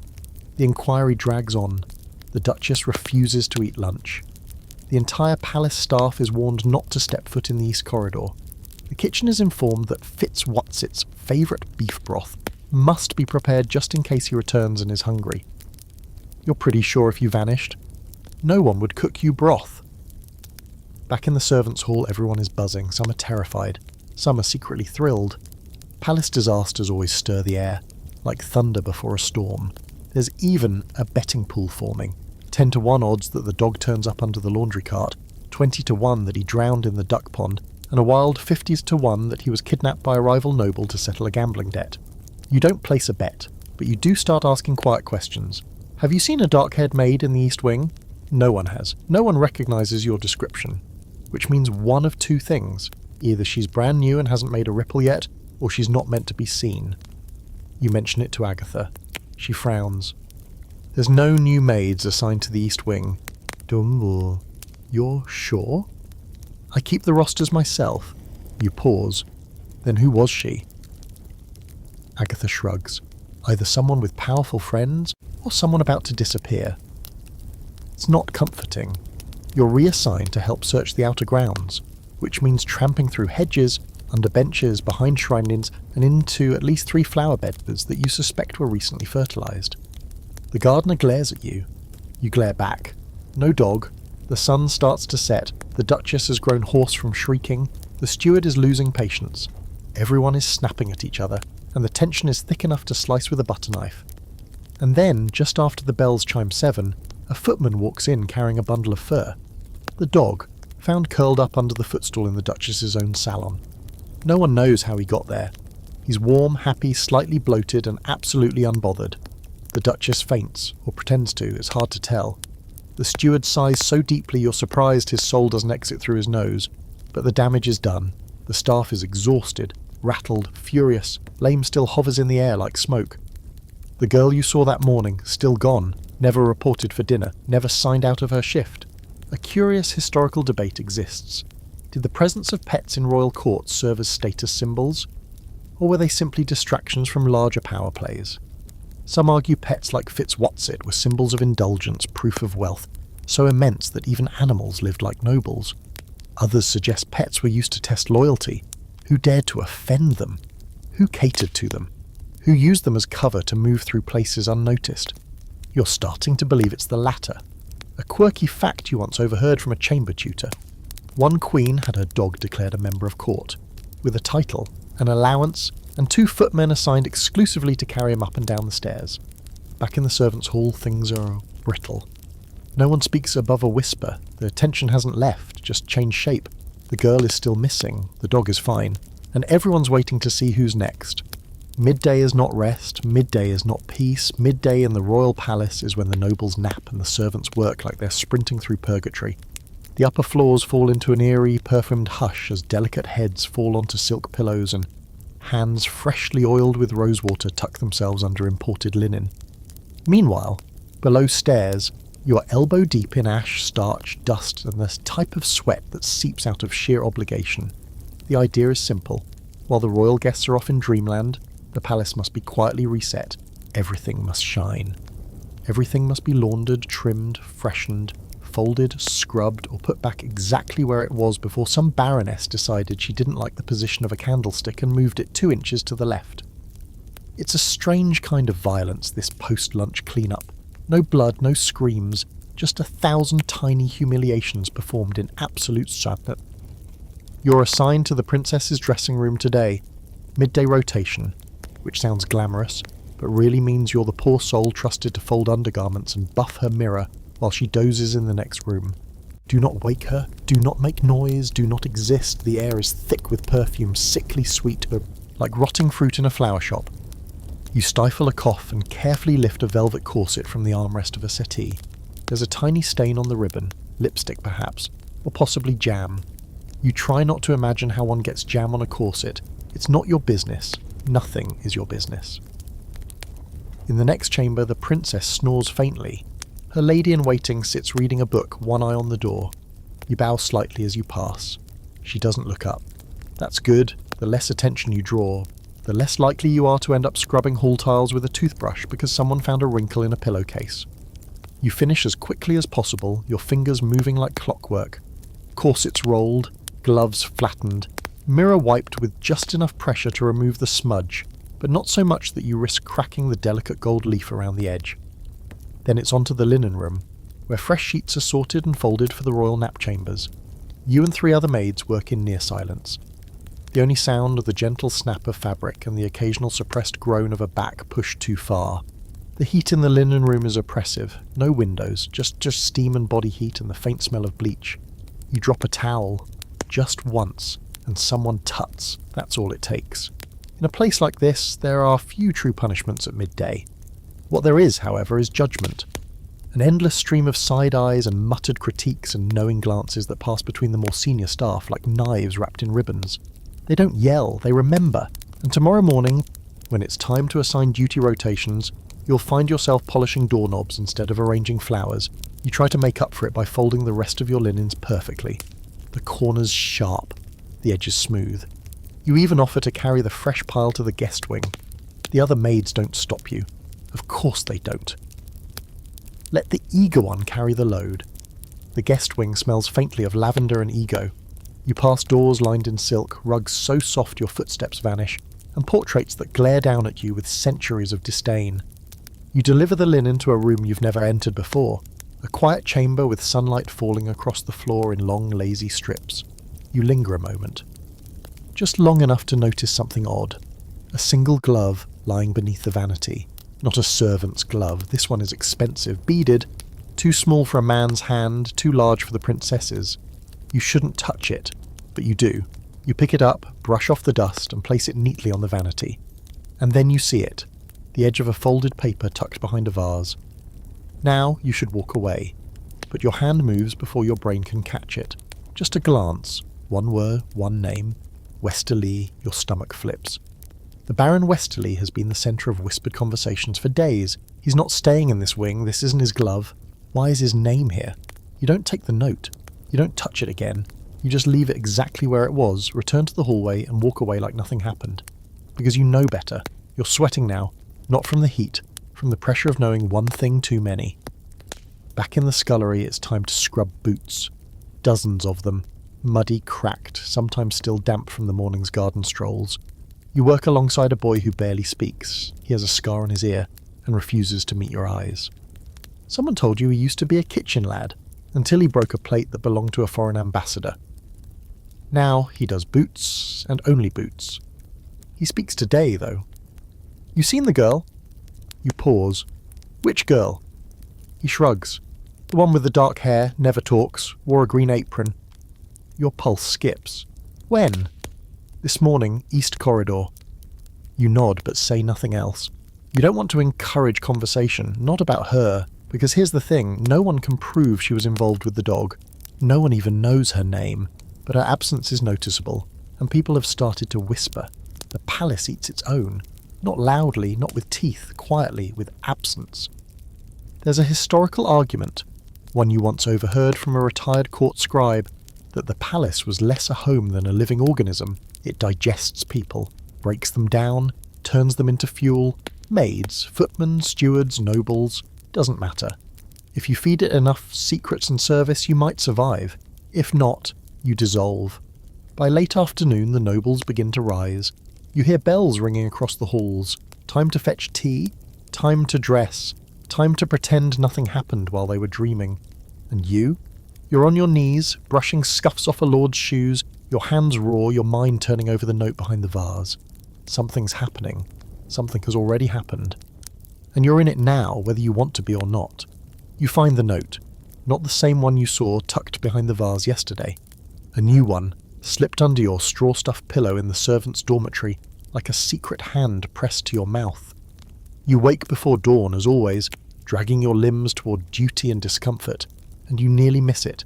A corner of parchment peeking out, folded so small it looks like nothing. But you see it. There's no wax seal, no signature. Just fun words scrawled in a hurried, almost childlike hand. He knows. Meet me tonight. No name, no time, no room, just tonight. Whoever wrote this assumes you'll understand, and the terrifying thing is you do. It starts with that name, Westerly. Since you saw it behind the vase, you've heard it echo again and again, passing through halls like a gust of wind that never settles. First whispered in the linen room, then muttered near the servants' staircase, then again from the lips of a footman who suddenly stopped speaking when he saw you standing too close. You haven't spoken about the note, not to Agatha, not even to the boy with the scarred ear who suddenly started humming sad songs during boot duty. But it's as if your silence has weight now, as if your quiet has begun making noise.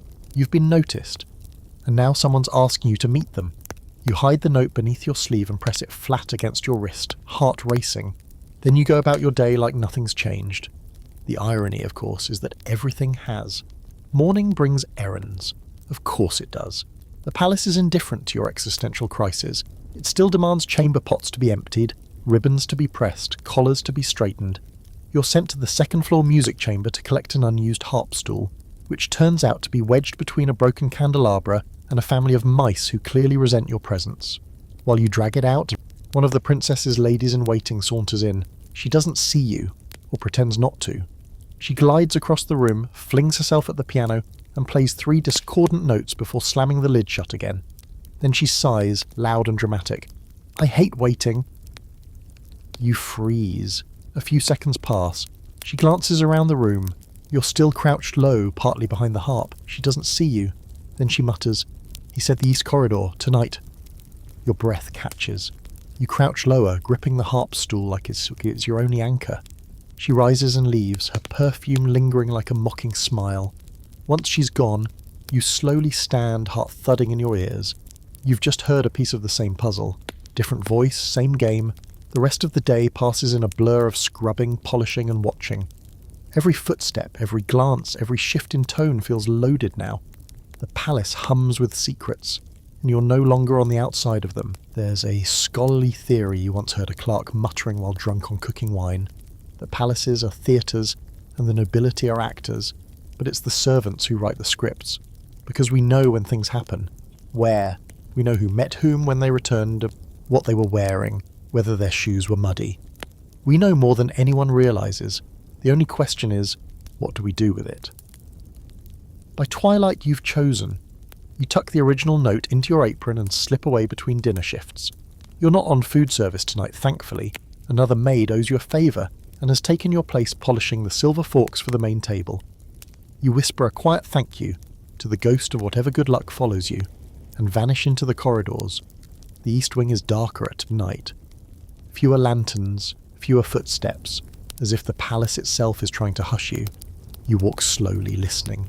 No one follows, not yet. You find the corridor, just off the side of the long guest hallway, where tapestries muffle sound and the window panes sweat in the chill. A narrow, mostly unused passage, lined with portraits of grim old men in powdered wigs who look like they disapprove of everything. You wait. The minutes stretch, and then someone steps from the shadows. It's the maid, the one with the dark hair, the one who vanished the day the dog went missing. Her apron is stained, her expression unreadable. She doesn't speak at first, just studies you. "You saw me," she says finally. You nod. She looks tired and angry and very, very afraid. "I didn't take the dog," she says. "I was there because of the letter." You say nothing. Let her keep going. "It was a warning, left for the Duchess, about Westerly. Someone's been watching him. I was told to place it somewhere she'd find it." "By who?" She hesitates. "I don't know their name, only that they call themselves the Mirror." The Mirror. You've never heard that name before, but it feels old, like a secret tucked behind another secret. She glances over her shoulder. "There's more.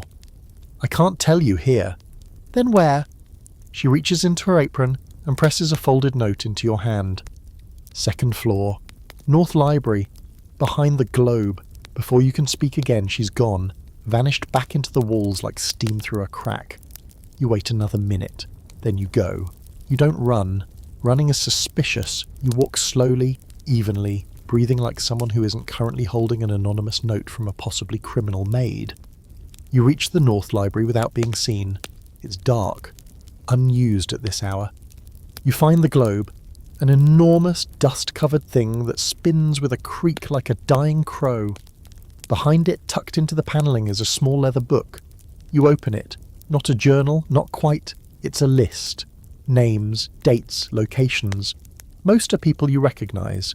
Footmen, chambermaids, guests, nobles. Each entry includes two things: where they were and what they said. It's a record, a map of secrets. One curious fringe fact you once overheard from an old valet. During one particular royal scandal, a servant kept track of everything in a hidden book. He was eventually discovered and vanished without a trace, but the rumour is the book still exists, buried somewhere deep in the palace.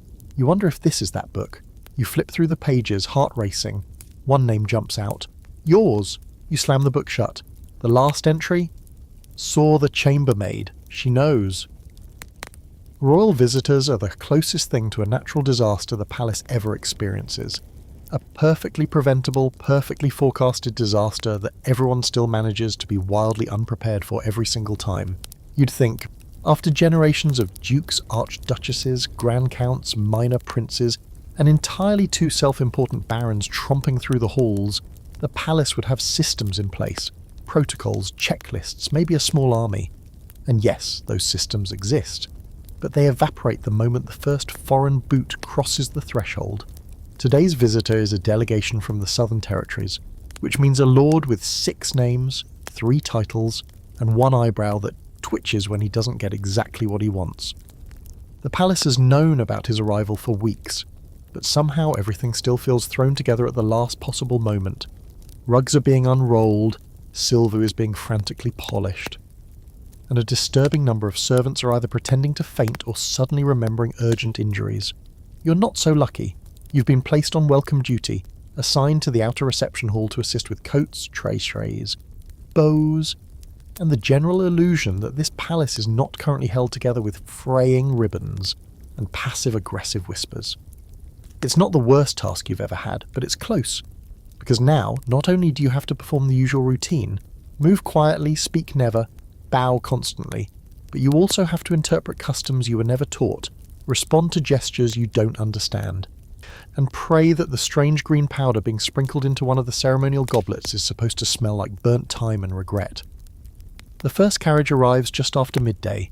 It's enormous, shiny, pulled by horses that look like they were brushed by angels, and out the steps the delegation. Silk, jewels, too much perfume, the kind of clothes that say, "I've never washed a dish in my life," and I think cutlery arranges itself. Your job is to assist the footmen who carry the luggage, which should be a simple task, except each piece of luggage weighs more than a coffin, and is covered in golden buckles that dig into your hands with every step. No one helps you, no one dares ask what's inside. One of the trunks rattles, one groans. You make a silent vow never to ask questions again. Back in the reception hall, everything is about posture and performance. The steward stands tall, wearing his battered wig and an expression of permanent indifference. The nobles arrive in clusters, each with their own entourage, and the room begins to fill with accents, laughter, and the subtle grinding of political gears. You carry trays of refreshments, tiny cakes, chilled fruit, wine that costs more than your family makes in a year, and try not to trip over the trailing hem of the Marquess of Breville's ceremonial robe. He looks you up and down like you're a stain, then snaps his fingers. You bring him wine. One curious detail about royal visits: the rules of hierarchy shift. Suddenly, people who usually outrank everyone else are being deferential. Why? Because the visiting nobles might be richer, or might be in favour with the king, or might own a fleet of ships the crown needs for the upcoming trade negotiations. It turns the palace into a game board with invisible squares. You never know who's allowed to speak first, or who will be punished for speaking at all.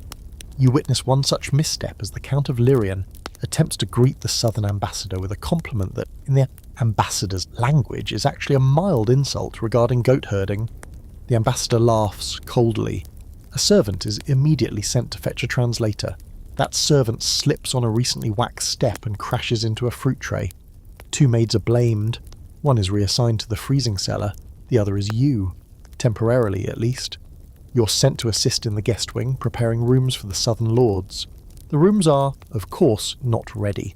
Despite the palace's weeks of preparation, the mattress linens are mismatched, the tapestries are faded, and one guest room still reeks faintly of boiled cabbage from a previous tenant who, rumour has it, only ate soup.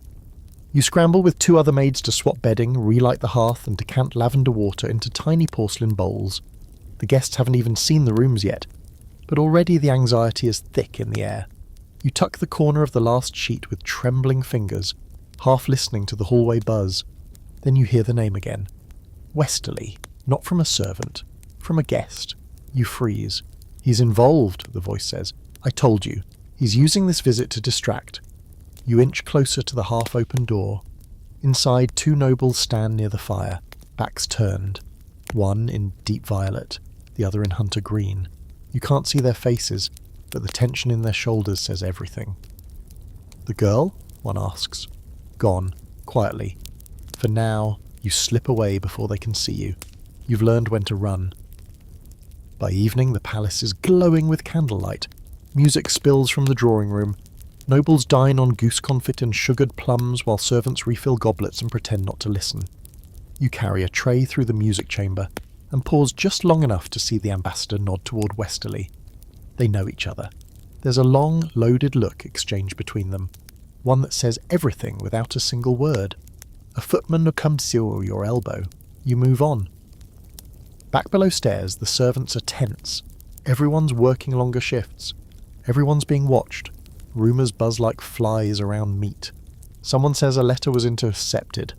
Someone else whispers that the Queen's personal physician was seen burning papers in the west courtyard last night. Agatha corners you in the laundry hallway. You've heard the name, haven't you? You nod. She leans in. Then you should know this. Westerly has been here before, years ago. Same face, same charm, different name. Why does no one say anything? Because, she says quietly, he knows how to stay in favour. And what happens when someone gets in his way? A fringe fact you remember now. Long ago, palace guests were required to record their names in a ledger upon arrival. That practice stopped abruptly after one entry was found scratched out so violently that it ripped through 3 pages. No one knows whose name it was. No one will say. That ledger, you suspect, is buried somewhere in the steward's archive. Maybe forgotten, maybe deliberately misplaced. You return to your quarters late that night, exhausted, aching and wide awake. The palace feels like it's tilting, like someone, somewhere, is shaking it, just a little, waiting to see what falls. It begins, as most reckless decisions in the palace do, with a glance, just a moment. Passing, almost accidental. You're in the east corridor, Cern, balancing a vase filled with limp chrysanthemums, trying not to drip water onto the silk runner that cost more than your village's harvest. A pair of nobles walk past, all brocade and brittle smiles, and behind them, just a few steps too far back to be proper, is a footman. He's tall, neatly groomed. You've seen him before, just once or twice. You've never spoken. But as he passes, he looks at you. Not at you, really. Into you. Like he knows something.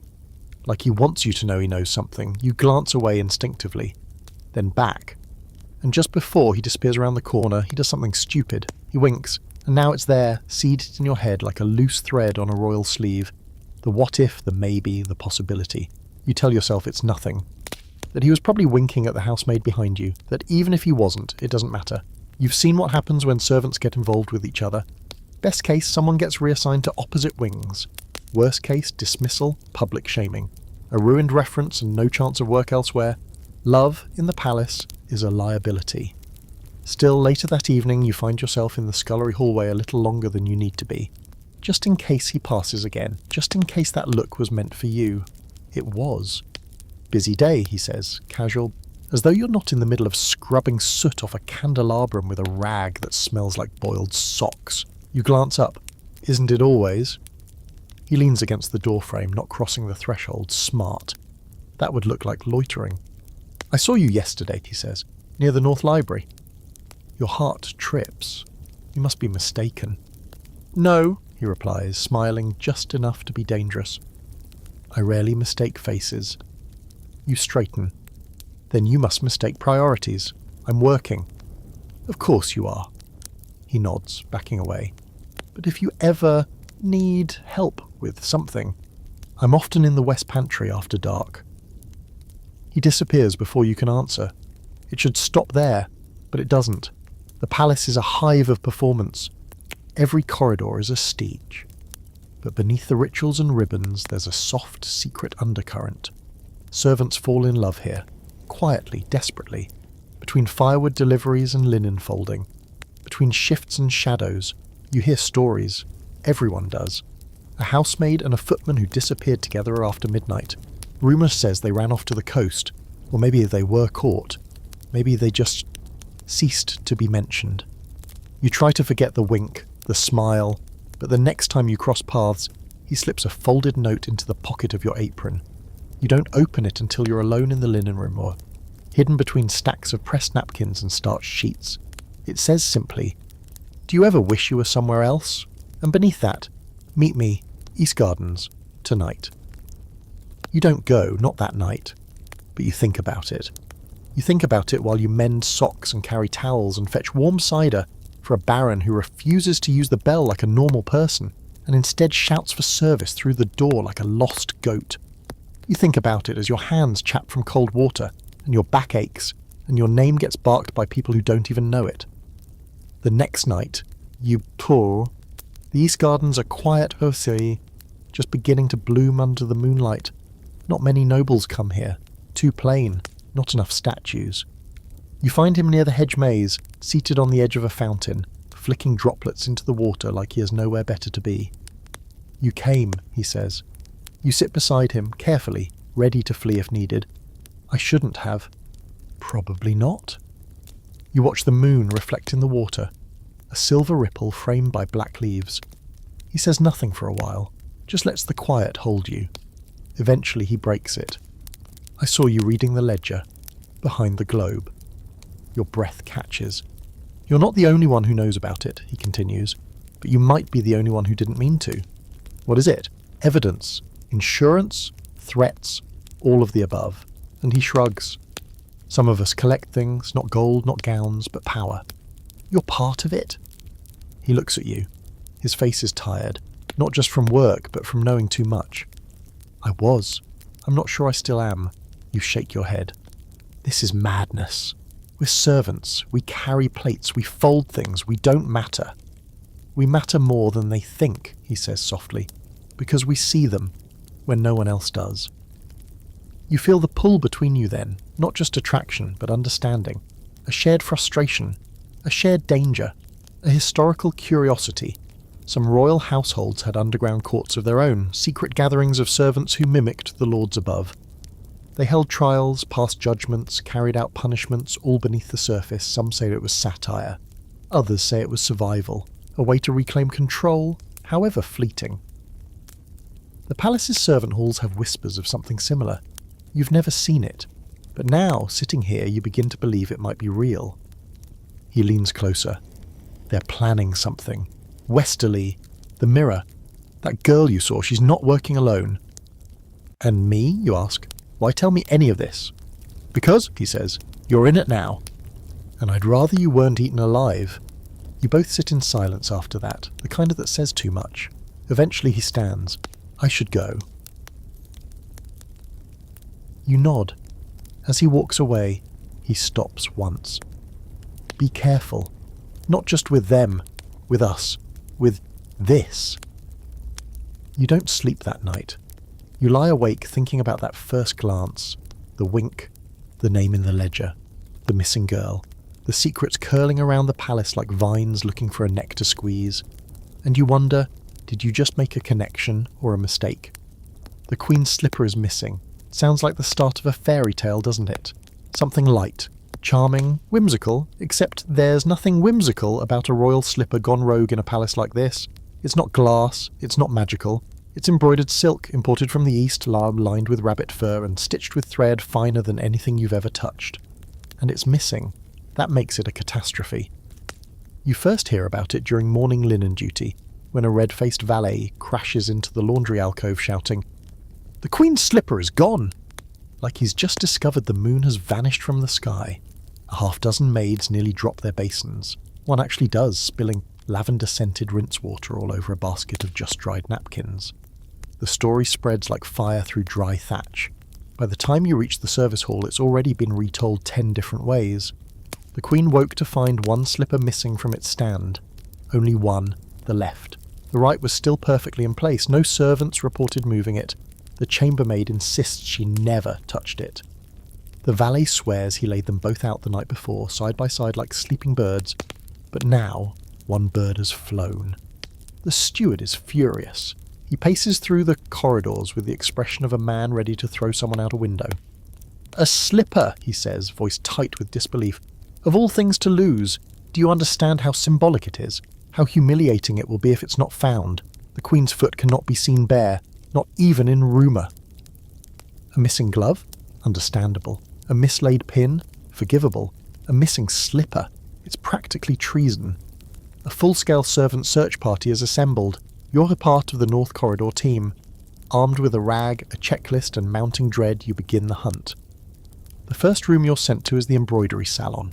It smells like lilacs and stress. You check beneath settees, under the embroidery frames, even inside the sewing basket of the Duchess's favourite lady-in-waiting. She watches you silently as you rummage. You try not to meet her eyes. You don't want to know what she's thinking. Probably something along the lines of, "How dare this dust-coated creature pour through my silks?" Nothing. You move on to the music chamber, then the library, then the tea room, which is still littered with the remains of yesterday's diplomatic disaster. Smeared jam, shattered biscuits, a single lemon wedge. Someone stepped on and left to fossilise. Still no slipper. One footman finds a shoe in the East Hall and thinks he's cracked the case. Turns out it belongs to one of the Marquis's many daughters. Wrong size, wrong heel, wrong everything. The footman is crushed. You suspect he was hoping for a reward, or at least a break from dish duty. After several hours of crawling on your hands and knees under furniture, you return to the servants' corridor to rest your spine against the wall for exactly 40 seconds before the head housekeeper barrels in. Nothing, she snaps. You shake your head. No sign. Ma'am. Check the green drawing room again. I don't trust that new maid. She folds pillows like she's hiding something under them. You do as you're told, again. By now, you're so attuned to what you haven't found that you've started to doubt whether the slipper ever existed at all. Maybe this is some elaborate test. A loyalty trap, or worse, a decoy to keep you distracted from something far more serious. Because while everyone's been focused on the Queen's missing slipper, something else has quietly gone wrong. One of the stewards has disappeared. Not permanently, not officially. But word has spread he was supposed to deliver a document to the inner chamber by midday. He didn't. His quarters are empty, his ledger left open on the desk, ink still wet. That's not normal. You try to ask questions. You're told not to. That's very normal. A curious historical theory. Some believe palace objects were deliberately moved to test the loyalty of servants. A misplaced comb, a shifted vase, sometimes even a hidden shoe. If the staff responded with proper concern and swiftness, they passed. If not, they were reprimanded or dismissed. Which raises the question, is this slipper really missing? Or are you part of some elaborate performance you don't remember auditioning for? In the West Corridor, you pass the tall footman, the one who gave you the note, the one who talks like he's not really a footman at all. He falls into step beside you. Still looking? He asks. You nod. He lowers his voice. You know she's doing it on purpose, don't you? Who? The Queen. You stop walking. She does this when something bigger's about to happen, he continues. Creates a distraction. Everyone focuses on the slipper. No one asks about the letters that went missing last night. What letters? He gives you a sharp look. Exactly. Then he's gone again. You hate that he does that. Drops half a truth and vanishes before you can decide what to believe. But deep down, you're beginning to see the pattern, the timing. The slipper didn't just disappear. It was taken, or hidden, or both. And not for its value, for its symbolism. The Queen's foot cannot be seen bare, yes, but maybe someone wants it to be. Back in the service hallway, you run into Agatha. She looks exhausted. Check the pantry, she asks. I checked everywhere, you reply. It's not anywhere. It is, she says grimly. It's just not for us to find. She hands you a cloth to polish silver. Best stay busy. They're watching everyone today. You spend the rest of the evening buffing forks while your mind spins in loops. The girl with the dark hair, the missing steward, the ledger, the note in the vase, the man with too many titles and not enough past. And now, a slipper that may or may not be real. You learn something new tonight. The palace doesn't just hide secrets, it weaponizes them. By nightfall, the official story is that the slipper was found under the Queen's own dressing table. You know that's a lie. So does everyone else. But no one says a word. Night falls, but you don't rest. You think maybe once, long ago, nighttime into the palace was for sleeping. Heavy curtains drawn, candles blown out, lullabies drifting softly from a harpsichord in some noble nursery. But not anymore. Not now. Not for you, because when the sun dips below the high stone walls and the bells mark the 8th hour, the palace doesn't fall silent. It just changes its rhythm. Daytime is noise and ritual and hierarchy, but nighttime is full of things that aren't supposed to happen. You're called to the Queen's private antechamber just after dark. No reason is given, no note, no smile from the steward who delivers the message, just a curt nod and the sharp tap of polished boots as he walks away. You're not on duty. You just returned from polishing the final goblet for the visiting baron and were planning in a rare moment of rebellion to steal a minute's breath in the warmth of the laundry room hearth. But the palace doesn't care about your plans, especially not at night. You don't ask questions, you wash your hands, adjust your apron, and make your way to the Queen's wing with all the calm you can fake. The corridor is too quiet when you arrive. No guards, no ladies in waiting, just the slow hiss of a lantern left burning too long, and the faint trace of perfume in the air. Rose, and something else. sharper. You knock once. A lady in waiting opens the door. She's pale and trembling. Doesn't look at you, doesn't speak, just gestures toward the table inside, her mouth, where a pitcher of warm milk waits on a silver tray. Next to it is a folded blanket, perfectly arranged. She nods toward them. You understand. Carry the tray in, don't say a word, leave the blanket by the chair. Inside the Queen's chamber, it's dim. The fire has burned low. A figure sits in the high-backed chair, unmoving. You can't see her face, you don't try. You do your duty, quiet, precise. Then you bow and turn to leave. Stop. Her voice is quiet, but you feel it in your spine. You stop. She doesn't speak for a long time. You were on duty the night my slipper went missing. Not a question. Yes, Your Majesty. Did you take it? No, Your Majesty. A pause. Do you know who did? You should say no. You want to say no, but some dangerous, exhausted piece of you hesitates. I don't know, you say, but I think someone wanted it to be missing. You hear a soft sound, a breath, a sigh. They always do, she murmurs. When you glance up, her face is still turned away. You leave quickly. Your hands are shaking. Not from fear. Well, not only fear, but something colder. Something that feels like she knew you would say that she wanted you to. Back downstairs, the night shift is in full swing. Candles are being trimmed. Fires stoked. A tray of figs and wine is prepared for one of the nobles who never sleeps before midnight. You pass a maid in the corridor, her eyes red-rimmed, her apron wet. You don't ask. You walk into the kitchen just as a bottle crashes against the wall. Who forgot the rosemary? The cook is in a rage. The bottle missed the scullery boy's head by inches. You slip past the chaos, trying not to be noticed. But of course you're noticed. You, he bellows, get more honey from the cellar. The honey cellar is a narrow, damp corridor that smells like fermenting apples and regret. You light a candle and descend the stone steps, the shadows flickering against walls so old they feel alive. Down here it's always cold, always sticky. You hate it. Everyone does. But it's the kind of errand no one argues with. Not unless you want the cook holding a grudge for the next month. You're reaching for the jar when you hear it. Footsteps, not yours, not anyone else's from the kitchen. Slow. Measured. Not walking toward you, walking past you. You blow out the candle. Darkness folds in. You move silently, pressing your back against the stone. You peek around the corner and see a figure slipping through the far doorway at the other end of the corridor. Not a servant. Not by the way they walk. Confident. Upright. Unbothered. You wait. Then follow. It's not bravery, not really. It's something else. Curiosity sharpened by exhaustion. You've seen too many things now. Know too many names. You need to understand. The figure leads you past the lower pantry, into the disused storage wing where old tapestries and furniture are kept under dusty tarps. You round the corner, and there they are, Baron Westerly. He's speaking softly to someone else, a man whose creator you can't see. You only catch fragments. Time is running out. The steward suspects nothing.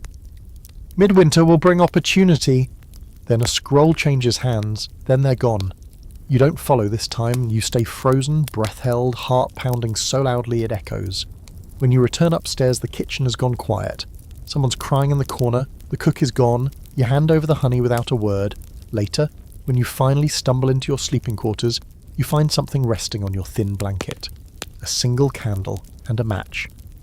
No note this time, just the faint smell of wax, and a challenge, a fringe fact that bubbles up in your brain uninvited. In certain royal households, nighttime meetings were encoded with firelight. 1 candle meant watch, 2 meant follow, 3 meant danger.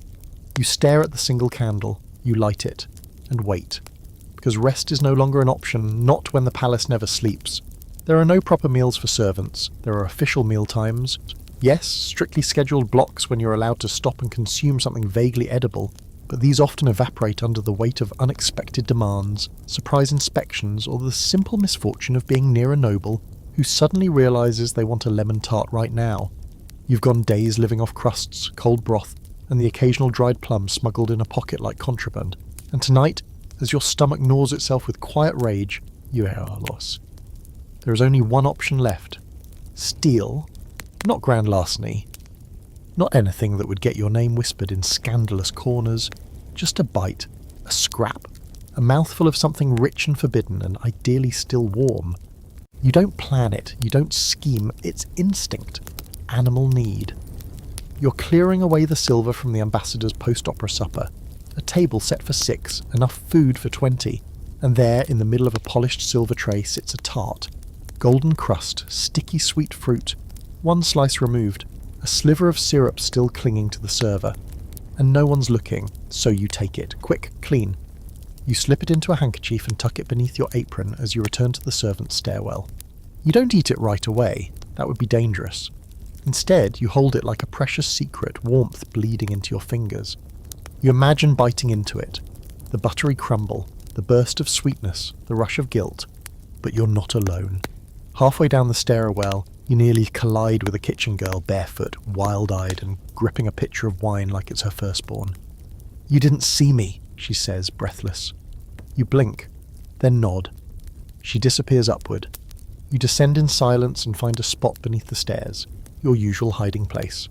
There, in the hollow behind the stone support beam, you sit, and finally you unwrap the tart. It's still warm, you bite. It's glorious. Spiced pear, you think. Or maybe quince, your tongue doesn't care.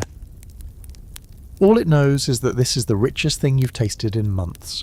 For a moment the world fades. The aches, the fear, the endless whisper of palace secrets. Just you and the stolen taste of sugar and comfort.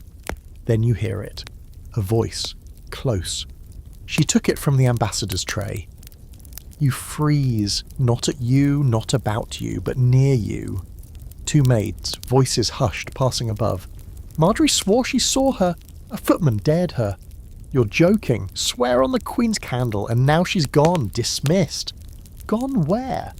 "No one knows. She didn't even pack." You wrap the remaining tart and swallow your mouthful like it's poison.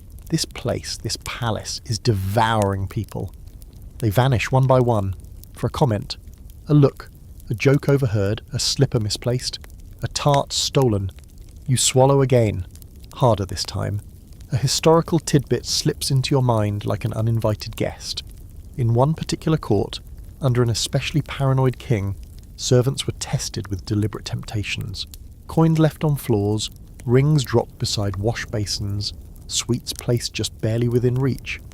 Those who took the bait were removed. Not punished, not shamed, just quietly erased. No explanation, no defence, no return. You wonder if you've just failed the test. You finish the tart. Slowly now, carefully. If it's going to be your last act, it may as well be defiant. The hallway beyond the stairwell is dark. You hear only the creak of distant floorboards, the scuttle of mice, and the distant echo of boots on marble. You wait until it fades, then rise, smooth your apron, tuck the handkerchief into your pocket like it never existed. The palace doesn't know you took the tart. Not yet, but it will, because everything surfaces eventually. Back in the servants' quarters, the tall footman is waiting. He leans against your bunk, arms folded. "Hungry?" You glare. He shrugs. "I told you, they're watching everyone. Food's a common test." "I didn't fail." He raises an eyebrow. "No, I survived." He grins at that. "Fair." Then more serious. "The steward is asking about you." Your heart skips. Why? Because you've been seen in places you shouldn't be. Because your name's come up too many times. Because they think you know more than you should. "Do I?" He shrugs again. "You do now." You sit on your narrow bunk. He remains standing. "There's a meeting tonight," he says. "After midnight. West Wing. Near the disused chapel. You want me to come? I want you to decide if you want to come." That's worse somehow. Being given the choice. You nod once, that's enough. He leaves without another word. You're alone again. The candle flickers on your bedside shelf. You stare at the flame, wondering how far you've slipped into this world of shadows and codes and vanishing names. Then you feel it. Something tucked into your blanket. Another note. No handwriting this time, just a drawing, a single perfect tart, mockery, warning, joke. You crush it in your hand and toss it into the fire. And then you wait. Midnight takes forever to arrive. You busy yourself with menial tasks, polishing buttons, folding sheets that do not need folding, brushing your boots, anything to keep your hands moving, your brain from spiralling. At last, the bell tolls 12. You slip into the corridor, careful not to wake the others. Some snore, some mumble, one prays in her sleep. You reach the west wing without incident. It's cold here, the torch is unlit. The walls hum with old secrets. You find the chapel. It's not locked. Inside are 5 figures. Servants, all familiar, none speak, until Agatha steps forward. You ate the tart. You don't answer, she smiles. Then you're ready. Ready for what, you don't know, but you nod anyway, because the palace is a game now. And you've decided you're not going to lose. The chapel smells like damp stone and forgotten prayers. It's been unused for years, officially declared structurally unsound, though you suspect that has less to do with any actual risk of collapse, and more to do with the political fallout from that time a foreign count got a nosebleed during Mass and claimed it was a divine warning. Now it's just another forgotten corner of the palace, full of broken pews, dust-thick altar cloths and echoes. But tonight, it holds something else, something alive. The 5 servants around you are watching, but not in the way nobles do. Judging, measuring. No. This is something quieter, colder. They're trying to decide what you are. If you're weak, if you're useful, if you can be trusted not to crumble the moment you see what really runs beneath the golden marble. Agatha nods once and the circle closes. Welcome to the fold, she says, like it's a name you should have heard before. You haven't, or maybe you have, in whispers too soft to catch. You glance around, trying to make sense of it. There's the tall footman standing slightly apart, as if still unsure whether he's all in.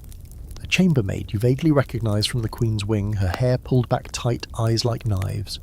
The others are older. A butler whose hands tremble until he grips the prayer rail, and a kitchen girl who doesn't look up from the floor like she's memorising the cracks in the stone. You speak first. What is this? Agatha smiles faintly. Endurance? For what? She steps closer. For when the palace swallows people whole? For when power shifts and names are forgotten and letters vanish in fire? For when nobles play their games with blood and secrets and servants are the ones who get buried? You don't say anything. There's nothing to say because you already know it's true. She continues. There have always been groups like us, hidden beneath the marble, beneath the silk. We're not revolutionaries. We're not loyalists. We're the ones who survive. The chambermaid speaks now, sharp and precise. You've seen Westerlake's name in the ledger? You nod. He's not who he says he is. He was banished from court 20 years ago under a different name, returned with forged lineage. The king never recognised him, but the Queen. She stops there. Agatha picks it up. The Queen uses him for quiet things, dangerous things, but he's slippery. She can't control him like she used to. The tall footman speaks then, voice low. They say he's tied to the mirror. That name again, like a splinter under the skin. Who is the mirror, you ask? No one knows, the kitchen girl says softly. Or maybe everyone does. The butler clears his throat. It's a title, passed down. The one who sees everything, who reflects power back at those who wield it. Agatha turns to you. Do you want to be a part of this? You don't answer right away. You look around, the broken altar, the melted candle stubs. The worn symbols etched into the stone, some older than the palace itself. This room has seen things, hidden things. It's the perfect place for a secret to bloom. Yes, you say, a simple word. But it changes everything. They don't cheer. There's no oath, just a shared nod. A new silence. And then Agatha pulls something from her pocket. A folded paper already stained at the edges. Tomorrow, she says, there will be a carriage arriving. A new noble guest. He's important. Watch Westerly. Watch who doesn't greet the guest. And most importantly, watch what disappears during the welcome. You take the paper. It's blank. Until you hold it to the candlelight and see the ink emerge. A name. Verity Oldcroft. You've never heard it. Agatha sees your confusion. She was a lady in waiting, went missing last year. The official story is that she ran away with a stable hand, but we've been following the trail. She knew something. About Westerly, about a shipment that was rerouted. She was seen last in the West Wing. That's where the guest will be housed. What was in the shipment? The footman answers. We don't know, but the steward changed the records after it arrived. This isn't a game anymore, if it ever was. They begin to file out one by one, melting back into the palace like shadows. No signal, no goodbye. Just gone. Agatha is the last to leave. She turns to you. Do nothing unless you're certain. And if something feels off, walk away. You nod, and she disappears. You stay for a moment longer, just breathing. The chapel is so quiet now you can hear the wax drip from the altar candle. You think about Verity, about the other girl, the one with the dark hair who vanished, about the steward who never delivered his message, about the way the Queen turned toward you, like she was already bored of pretending not to see, and somewhere in your mind you still taste the tart, still feel the way your hand trembled when you stole it. A curious fringe fact floats to the surface. Centuries ago, the palace supposedly had a room no one could find, a small circular chamber between floors. No doors, no windows, just a single chair. They said it appeared only when someone needed to confess. Some say it was built by a servant, others say it never existed at all. You wonder if you'll find it one day. Back in your quarters, you check your blanket before climbing into bed. No candle this time, just quiet, and dreams you can't remember when you wake. There is no warning, no bell, no summons, no whispered rumour passed between maids over buckets of ash. Just silence, heavy and wrong, and the absence of people you're used to seeing. You notice it first at the breakfast shift. There are fewer hands in the kitchen, fewer feet on the servant stairs, and far fewer voices. It's not loud panic, not yet, but it's the kind of quiet that creeps along the skin and settles behind the eyes, saying, something has happened. Something has gone very, very wrong. You're peeling root vegetables when the butler's aide bursts through the scullery door, white as death and sweating like a roast. The steward's been dismissed, he blurts, not even pretending to keep his voice down. Everyone freezes. Dismissed? The steward? No one says it, but you all think the same thing. They don't dismiss stewards. Not without sort, without cause, you're not without scandal, not without a plan. You drop the paring knife, wipe your hands, and slip out into the corridor, barely avoiding a collision with a chambermaid carrying a tray of cream jugs. Her hands are shaking. Her eyes are wide. I heard it was for treason, she whispers before disappearing down the hall. Treason. It's a word people toss around carelessly in the palace. Call a noble undignified, and it's gossip. Call a royal lazy, and it's cheeky. But call a servant treasonous? That's a different game. That's a word with teeth. The steward's office is locked. That's the first thing you confirm. 2 guards posted outside, arms folded, lips tight. You glance through the small leaded glass window. The desk is empty. The ledger's gone. No ink pots, no scrolls. Like no one ever worked there. You wander through the east corridor, pretending to inspect the wainscoting, but really just scanning the halls for signs of who's next. And that's when you notice something strange. The tapestry outside the Queen's private study is gone. Not removed for cleaning, gone. The wall behind it is blank stone, exposed, vulnerable. Which is odd because the palace doesn't do vulnerable. Every corner is wrapped in silk or illusion. You know that tapestry.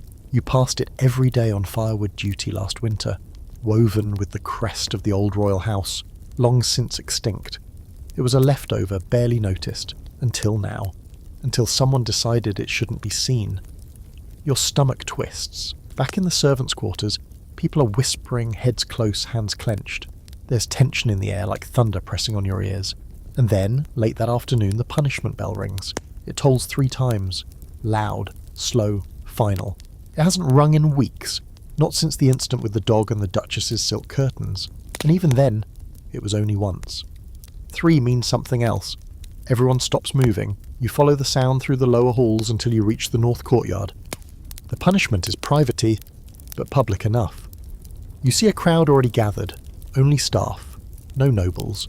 This is beneath their attention, or at least beneath their dignity. A young man stands at the centre. You don't know him well. Junior footman, eager, kept his boots too polished, his posture too perfect. The kind of person who believes the palace can still be impressed. He's shaking now. 2 guards flank him. A third holds a document. Violation of discretion. Failure to maintain integrity. Removal of restricted correspondence. Your mouth goes dry. The guards don't beat him. They don't drag him. That would be too honest. Instead, they escort him to the gate. He doesn't fight. He just glances around, once searching the crowd for someone, for help, for you. Then he's gone, dismissed, erased. The wind picks up, someone coughs, someone else mutters a prayer, and just like that, everyone returns to work. That's what punishment looks like here. One curious historical note. Centuries ago, a monarch had a rule that servants could only be punished at dawn or dusk, and never under artificial light. The idea was that punishment should be witnessed by truthful shadows, not distorted ones. It was a superstition perhaps, but a symbolic one. Today, the dismissal was done in grey daylight, with shadows soft and harmless. But you still feel the weight of it, the message of it. That could have been you. You find Agatha in the linen room.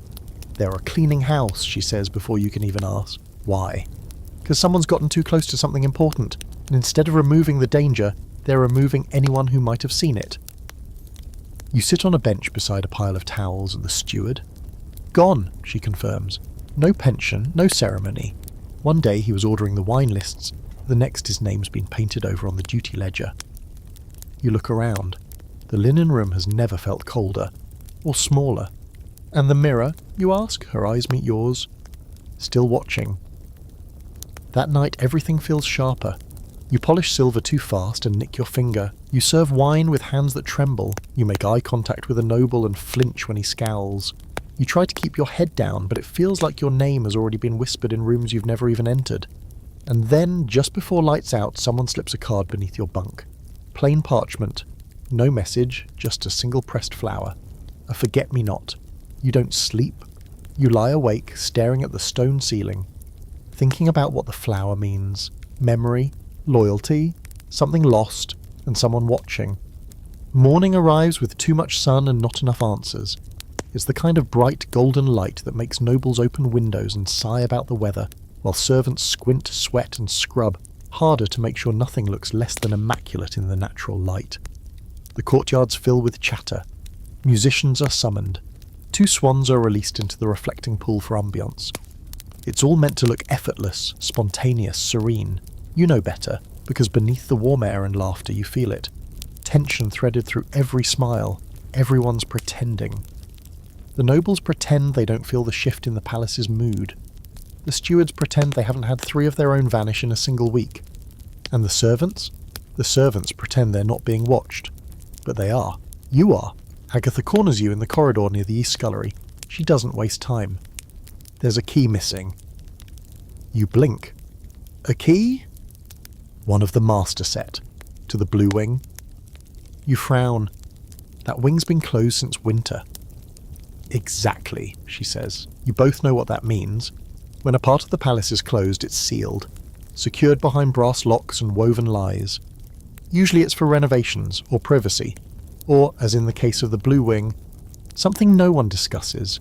You've never been inside. You've heard things about the echoing ballroom with the no music, the stained glass windows too high to clean, the crumbling staircase where a foreign princess once broke her ankle and cursed the place forever. But now someone's gone in. I need you to find out who has the key, Agatha says, and I need you to be subtle. You arch an eyebrow. Have I ever not been subtle? She gives you a tight smile. You were caught eating the ambassador's tart. Fair point. You start by asking the laundry clerk. Keys often get turned in with uniforms sewn into cuffs or dropped into pockets by mistake. She doesn't recall anything missing, but she does remember something odd. A tunic returned without its name stitch. No initials, just a torn tag. Which colour, you ask? She hesitates. Dark green. That narrows it down. Dark green means West Wing footmen. You've met them. Young, proud, not nearly as clever as they think they are. Except one. The tall one. Him. You find him polishing sconces in the Great Hall, as if he didn't slip a flower beneath your bed just last night. You've been busy, you say. He glances up, unsurprised. Aren't we all? You lower your voice. Why the Blue Wing? He doesn't deny it. Doesn't even blink, because that's where the answers are. To what? Everything. He finishes his polishing, then motions you to follow him, casual, like a servant leading another to fetch coal. But when you pass the archway and enter the narrow servants' stairwell, he stops. There's a room at the far end, he says, past the ballroom. It's locked with more than just a key, but the mirror's symbol is carved into the door. Your breath catches. You saw it? He nods. Once. Years ago. Before I even knew what it meant. You study his face. And now? Now I think I was supposed to see it. He slips a folded note into your hand. Read it when you're alone. He vanishes down the stairs, leaving you in the echoing silence. You wait until you're back in the linen room before you unfold the paper. Inside is a diagram. Not a map exactly, but close. A section of the palace. Narrow. Specific. The blue wing, a red circle, marks the farthest room, and beneath it a phrase. When memory fails, follow the glass. You don't know what it means, not yet. That night you do something dangerous. You break into the blue wing, you plan it for hours, time your steps, learn the guard rotations. Slip the borrowed key into your apron and tuck a candle into your bodice. You move like someone who's not entirely sure she wants to get there, but you do. The lock clicks open with a sound that seems too loud for a wing supposedly abandoned. You step inside. The air is different here. Dustier, yes, but also thicker. Like it remembers things. Like the walls might breathe if you get too close. You pass through rooms frozen in time. Chairs still angled toward cold hearths. Rugs faded by sun that hasn't touched them in years. A broken harp lies in one corner. Strings curled like dead vines. And then you find it. The ballroom. Even empty, it hums with energy. Light from the high stained glass windows falls in long, fractured ribbons, casting coloured patches on the cracked marble floor. You walk slowly, candle raised, watching your reflection stretch and bend across the mosaic tiles. At the far end, just as the diagram showed, there's a door. Heavy, wood, bound in iron. Carved into it, barely visible, a mirror, simple lines. A circle with a line through the centre. You reach for the handle. It's cold, locked. You expected that. But then something odd. There's no keyhole. You step back, searching the wall. Nothing. And that's when you remember the phrase, when memory fails, follow the glass. You look up. There's a window above the door. Stained glass. But this one's different. All the other windows show flowers, stars, saints. But this one shows a mirror, shattered. And behind it a single eye. Watching. You take a step closer. And then a sound. Footsteps.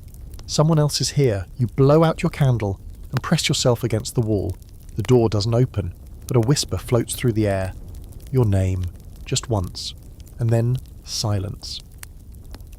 You wait 5 minutes before moving again. Then you flee. Not running, just fast. Quiet. Focused. Back in your bunk, you unwrap the second note slipped under your blanket. You're getting close. Be careful. It's not signed, but the paper smells faintly of candle smoke and quince, the same scent as the ambassador's tart. The palace wakes with the scent of smoke in the air. It's not fire, not quite, but something near it. Something scorched and metallic and wrong. You taste it on the back of your tongue before you even reach the hallway. It curls through the corridors like an omen, sharp and clinging, making the nobles wrinkle their powdered noses and servants exchange loaded glances over silver trays and linen carts. You dress quickly. No time to eat. Not that you could. The tight knot in your stomach is worse than hunger now. It's anticipation. Fear. Something's coming. In the kitchens, people speak in half sentences. A broken lantern, someone mutters. No, too much soot, not an accident. The stoke, they say, came from the records room. The one beneath the steward's old office. The one you're not supposed to know about. You know better. You slip away before you're missed. The corridor to the lower archives is guarded now. 2 footmen you don't recognise. Both tall, both silent. Neither meets your eyes. One of them fingers the hilt of his belt dagger as you pass. Not drawn, not threatening, but noticed. Back in the laundry room, Agatha is scrubbing a table like it insulted her personally. You don't speak until she does. They burned it. You nod. The records? Not all of them, just the ones that mattered. Westerly. And the girl. Verity Aldcroft. You clench your fists. What's left? Agatha glances up. Her sleeves are soaked. And her hair is pinned up hastily, but her eyes are sharper than ever. Memory, she says, and a few stubborn fools who still know how to look where they're not supposed to. She reaches under the basin and pulls out a folded bundle of cloth. Inside, a small journal, leather-bound, burned at the corner but intact. She hands it to you. It's hers. You sit, carefully. Your knees are weaker than they should be. The pages inside are written in a quick, tight script. Verities, you assume. Some pages are missing. Some are smudged with what might be ink or tears. But what's left tells enough.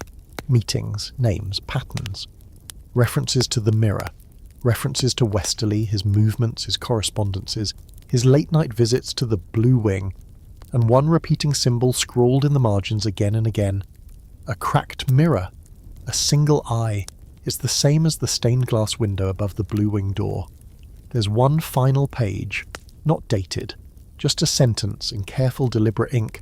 If they find this, I am already gone. You close the journal. Agatha is watching. She was one of us, you say. She was better than us, Agatha replies. She didn't wait to be told. She acted, and it got her killed. You both fall silent. Somewhere in the halls, a bell rings, not the punishment bell, not a meal, one short toll, a noble arrival, a distraction. You rise. What now, you ask? Agatha looks grim. Now you finish what she started. You know what that means. You go to the tall footman. He's folding linens this time, pretending to belong. She left a map, you tell him. He nods. I've seen it. You didn't tell me. You weren't ready. And now? He meets your eyes. Now I think you might survive it. You pull the journal from under your apron. He scans the first few pages, nodding. This matches what we've heard, but there's more. He reaches into his sleeve and pulls out a key. Not the Blue Wing key, a different one, smaller, blackened, cold. This opens the crypt beneath the chapel. You stare. There's a crypt. He smiles faintly. You didn't think we met above ground out of tradition, did you? You wait until dusk. You tell no one. The chapel is empty again, but this time it's not the altar you approach. It's the worn tile behind the third pew on the left, an old superstition or so the maids say. Step on it during a storm and your love will forget you. You press it. It shifts, reveals a hole just wide enough for a hand. You slide the key in, turn. There's a soft click, followed by a slow grinding sound. A stone slab shifts beneath the altar, revealing stairs. You descend, candle in hand. The crypt is colder than you expected. Not wet or mouldy, just old. The kind of cold that comes from years of silence. Dust blankets everything. Shelves filled with old books. Drawers marked with names long erased. And in the centre of the room, a pedestal. Upon it, a single object, a mirror, cracked, exactly like the symbol. You approach slowly, etched around the frame in the same language carved into the ledger. To see what they hide, look through what was broken. You lift it. For a moment it's just your reflection, tired, pale, holding a candle that flickers too violently, and then it shifts. Not your face, the room behind you. You turn, nothing. But in the mirror another figure stands at your shoulder. You whirl, but no one is there. You try again. Face forward, look into the glass. This time the mirror shows the Blue Wing ballroom. A hidden angle. You see the cracked floor, the broken chandelier. You see the door with no keyhole. And then, in the reflection, you see someone open it. From inside, the figure steps into view. It's the Queen, not in royal silk, in mourning black. She kneels beside something on the floor. You lean closer. It's a body, a young woman.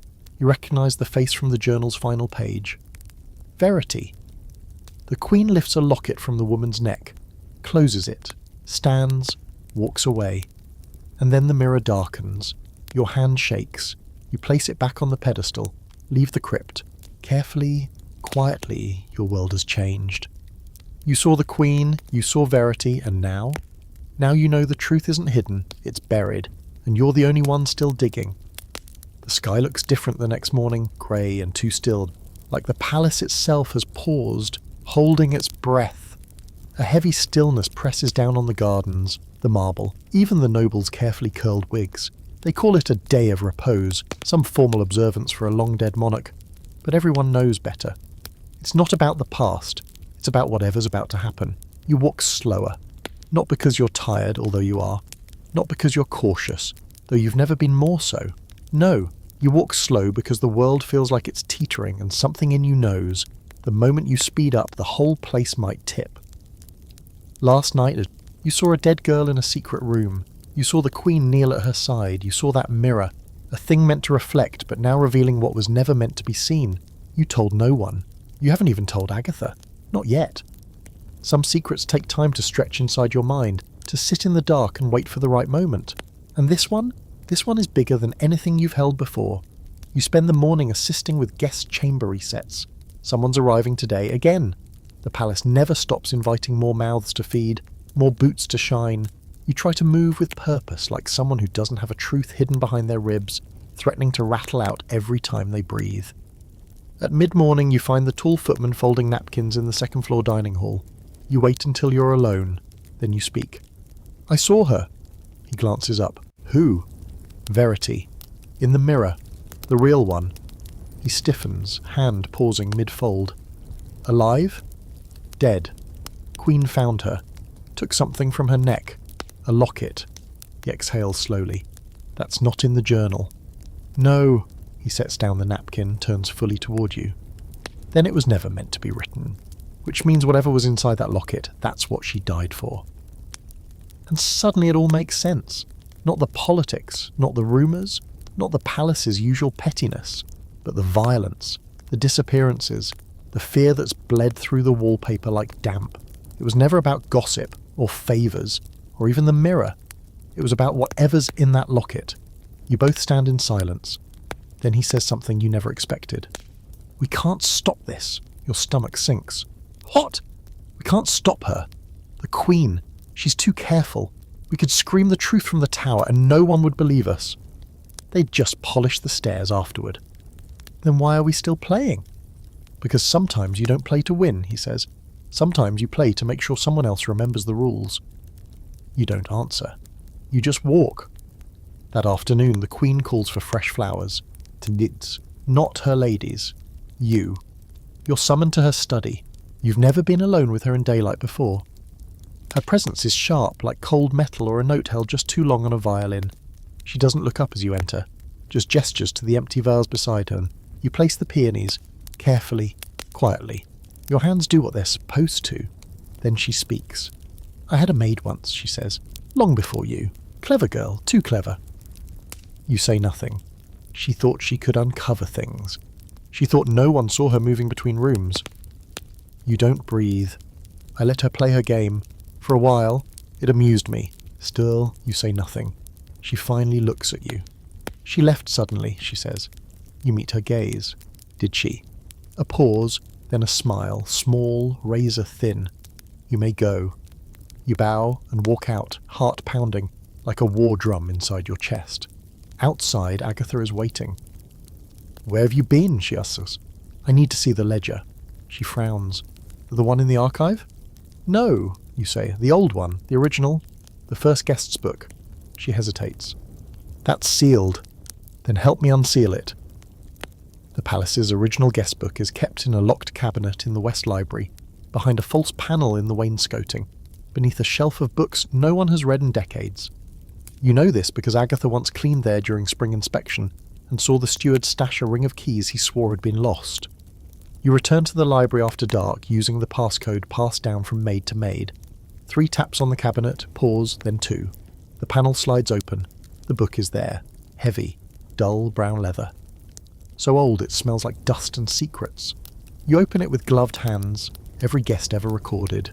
You flip through names, titles, arrival dates, departures, and then you see it. Verity Aldcroft. But not under the Queen's court. Under another name, Verity of Westerly. You stare. Then you see the date of her first arrival. It matches the year Westerly was supposedly banished. And it clicks. She wasn't just some lady in waiting. She was his daughter. Maybe not publicly, maybe not recognised, but the name, he used it for her. And that locket she wore. A family keepsake. She wasn't investigating him, she was protecting him, and somehow she learned too much. You turn the page, you see another name, one you don't expect. Queen Edrienne of Aldcroft. It's there, plain as day, your blood runs cold. The Queen and Verity were related. You close the book, heart pounding, they weren't strangers. They were family, which means Verity didn't die because of politics. She died because of betrayal, because she knew something the Queen didn't want remembered. You hear a creak behind you. Too late. A hand grabs your shoulder. You spin. It's the footman, eyes wide. You need to go. "I know the truth," you say. So does she. "I saw her in the mirror." He grabs your hand. Then there's one thing left. You run, not to your quarters, not to Agatha, you run to the chapel. To the crypt, to the mirror. You lift it again. This time the reflection is different. You don't see yourself, you see Verity. She's holding the locket. She opens it. Inside, not a portrait, a key. You gasp. The real secret isn't paper, it isn't names. It's a key to a door that hasn't been opened in years. You look up. The footman meets your eyes. Where does it lead? He answers quietly. To the real throne. And suddenly everything changes, because now you know what you're really standing in. Not a palace, a mask, and it's finally slipping. So, you made it, you really did. And let's just take a second to appreciate that, yeah? Because the odds of surviving a royal palace while tangled in betrayal are secrets, old guest ledgers, cursed wings, and a queen with eyes like knives, not great. Honestly, you probably shouldn't have made it, but here you are, standing at the edge of the story with more than soot on your hands. You've held power, you've held truth, you've held a mirror to a palace that never wanted to be seen. Let's take a breath now. The candle burns low beside you. The sheets are warm, the fan's still humming softly in the corner like a tired little dragon. And the palace? It's still there, still full of secrets. Maybe now you walk its halls with your head a little higher. Maybe you left, maybe you took the mirror with you, or the key, or just the knowledge that you were once part of something bigger than linen duty and silver trays. Servants like you rarely make it into the history books, but make no mistake, without you nothing in that palace worked.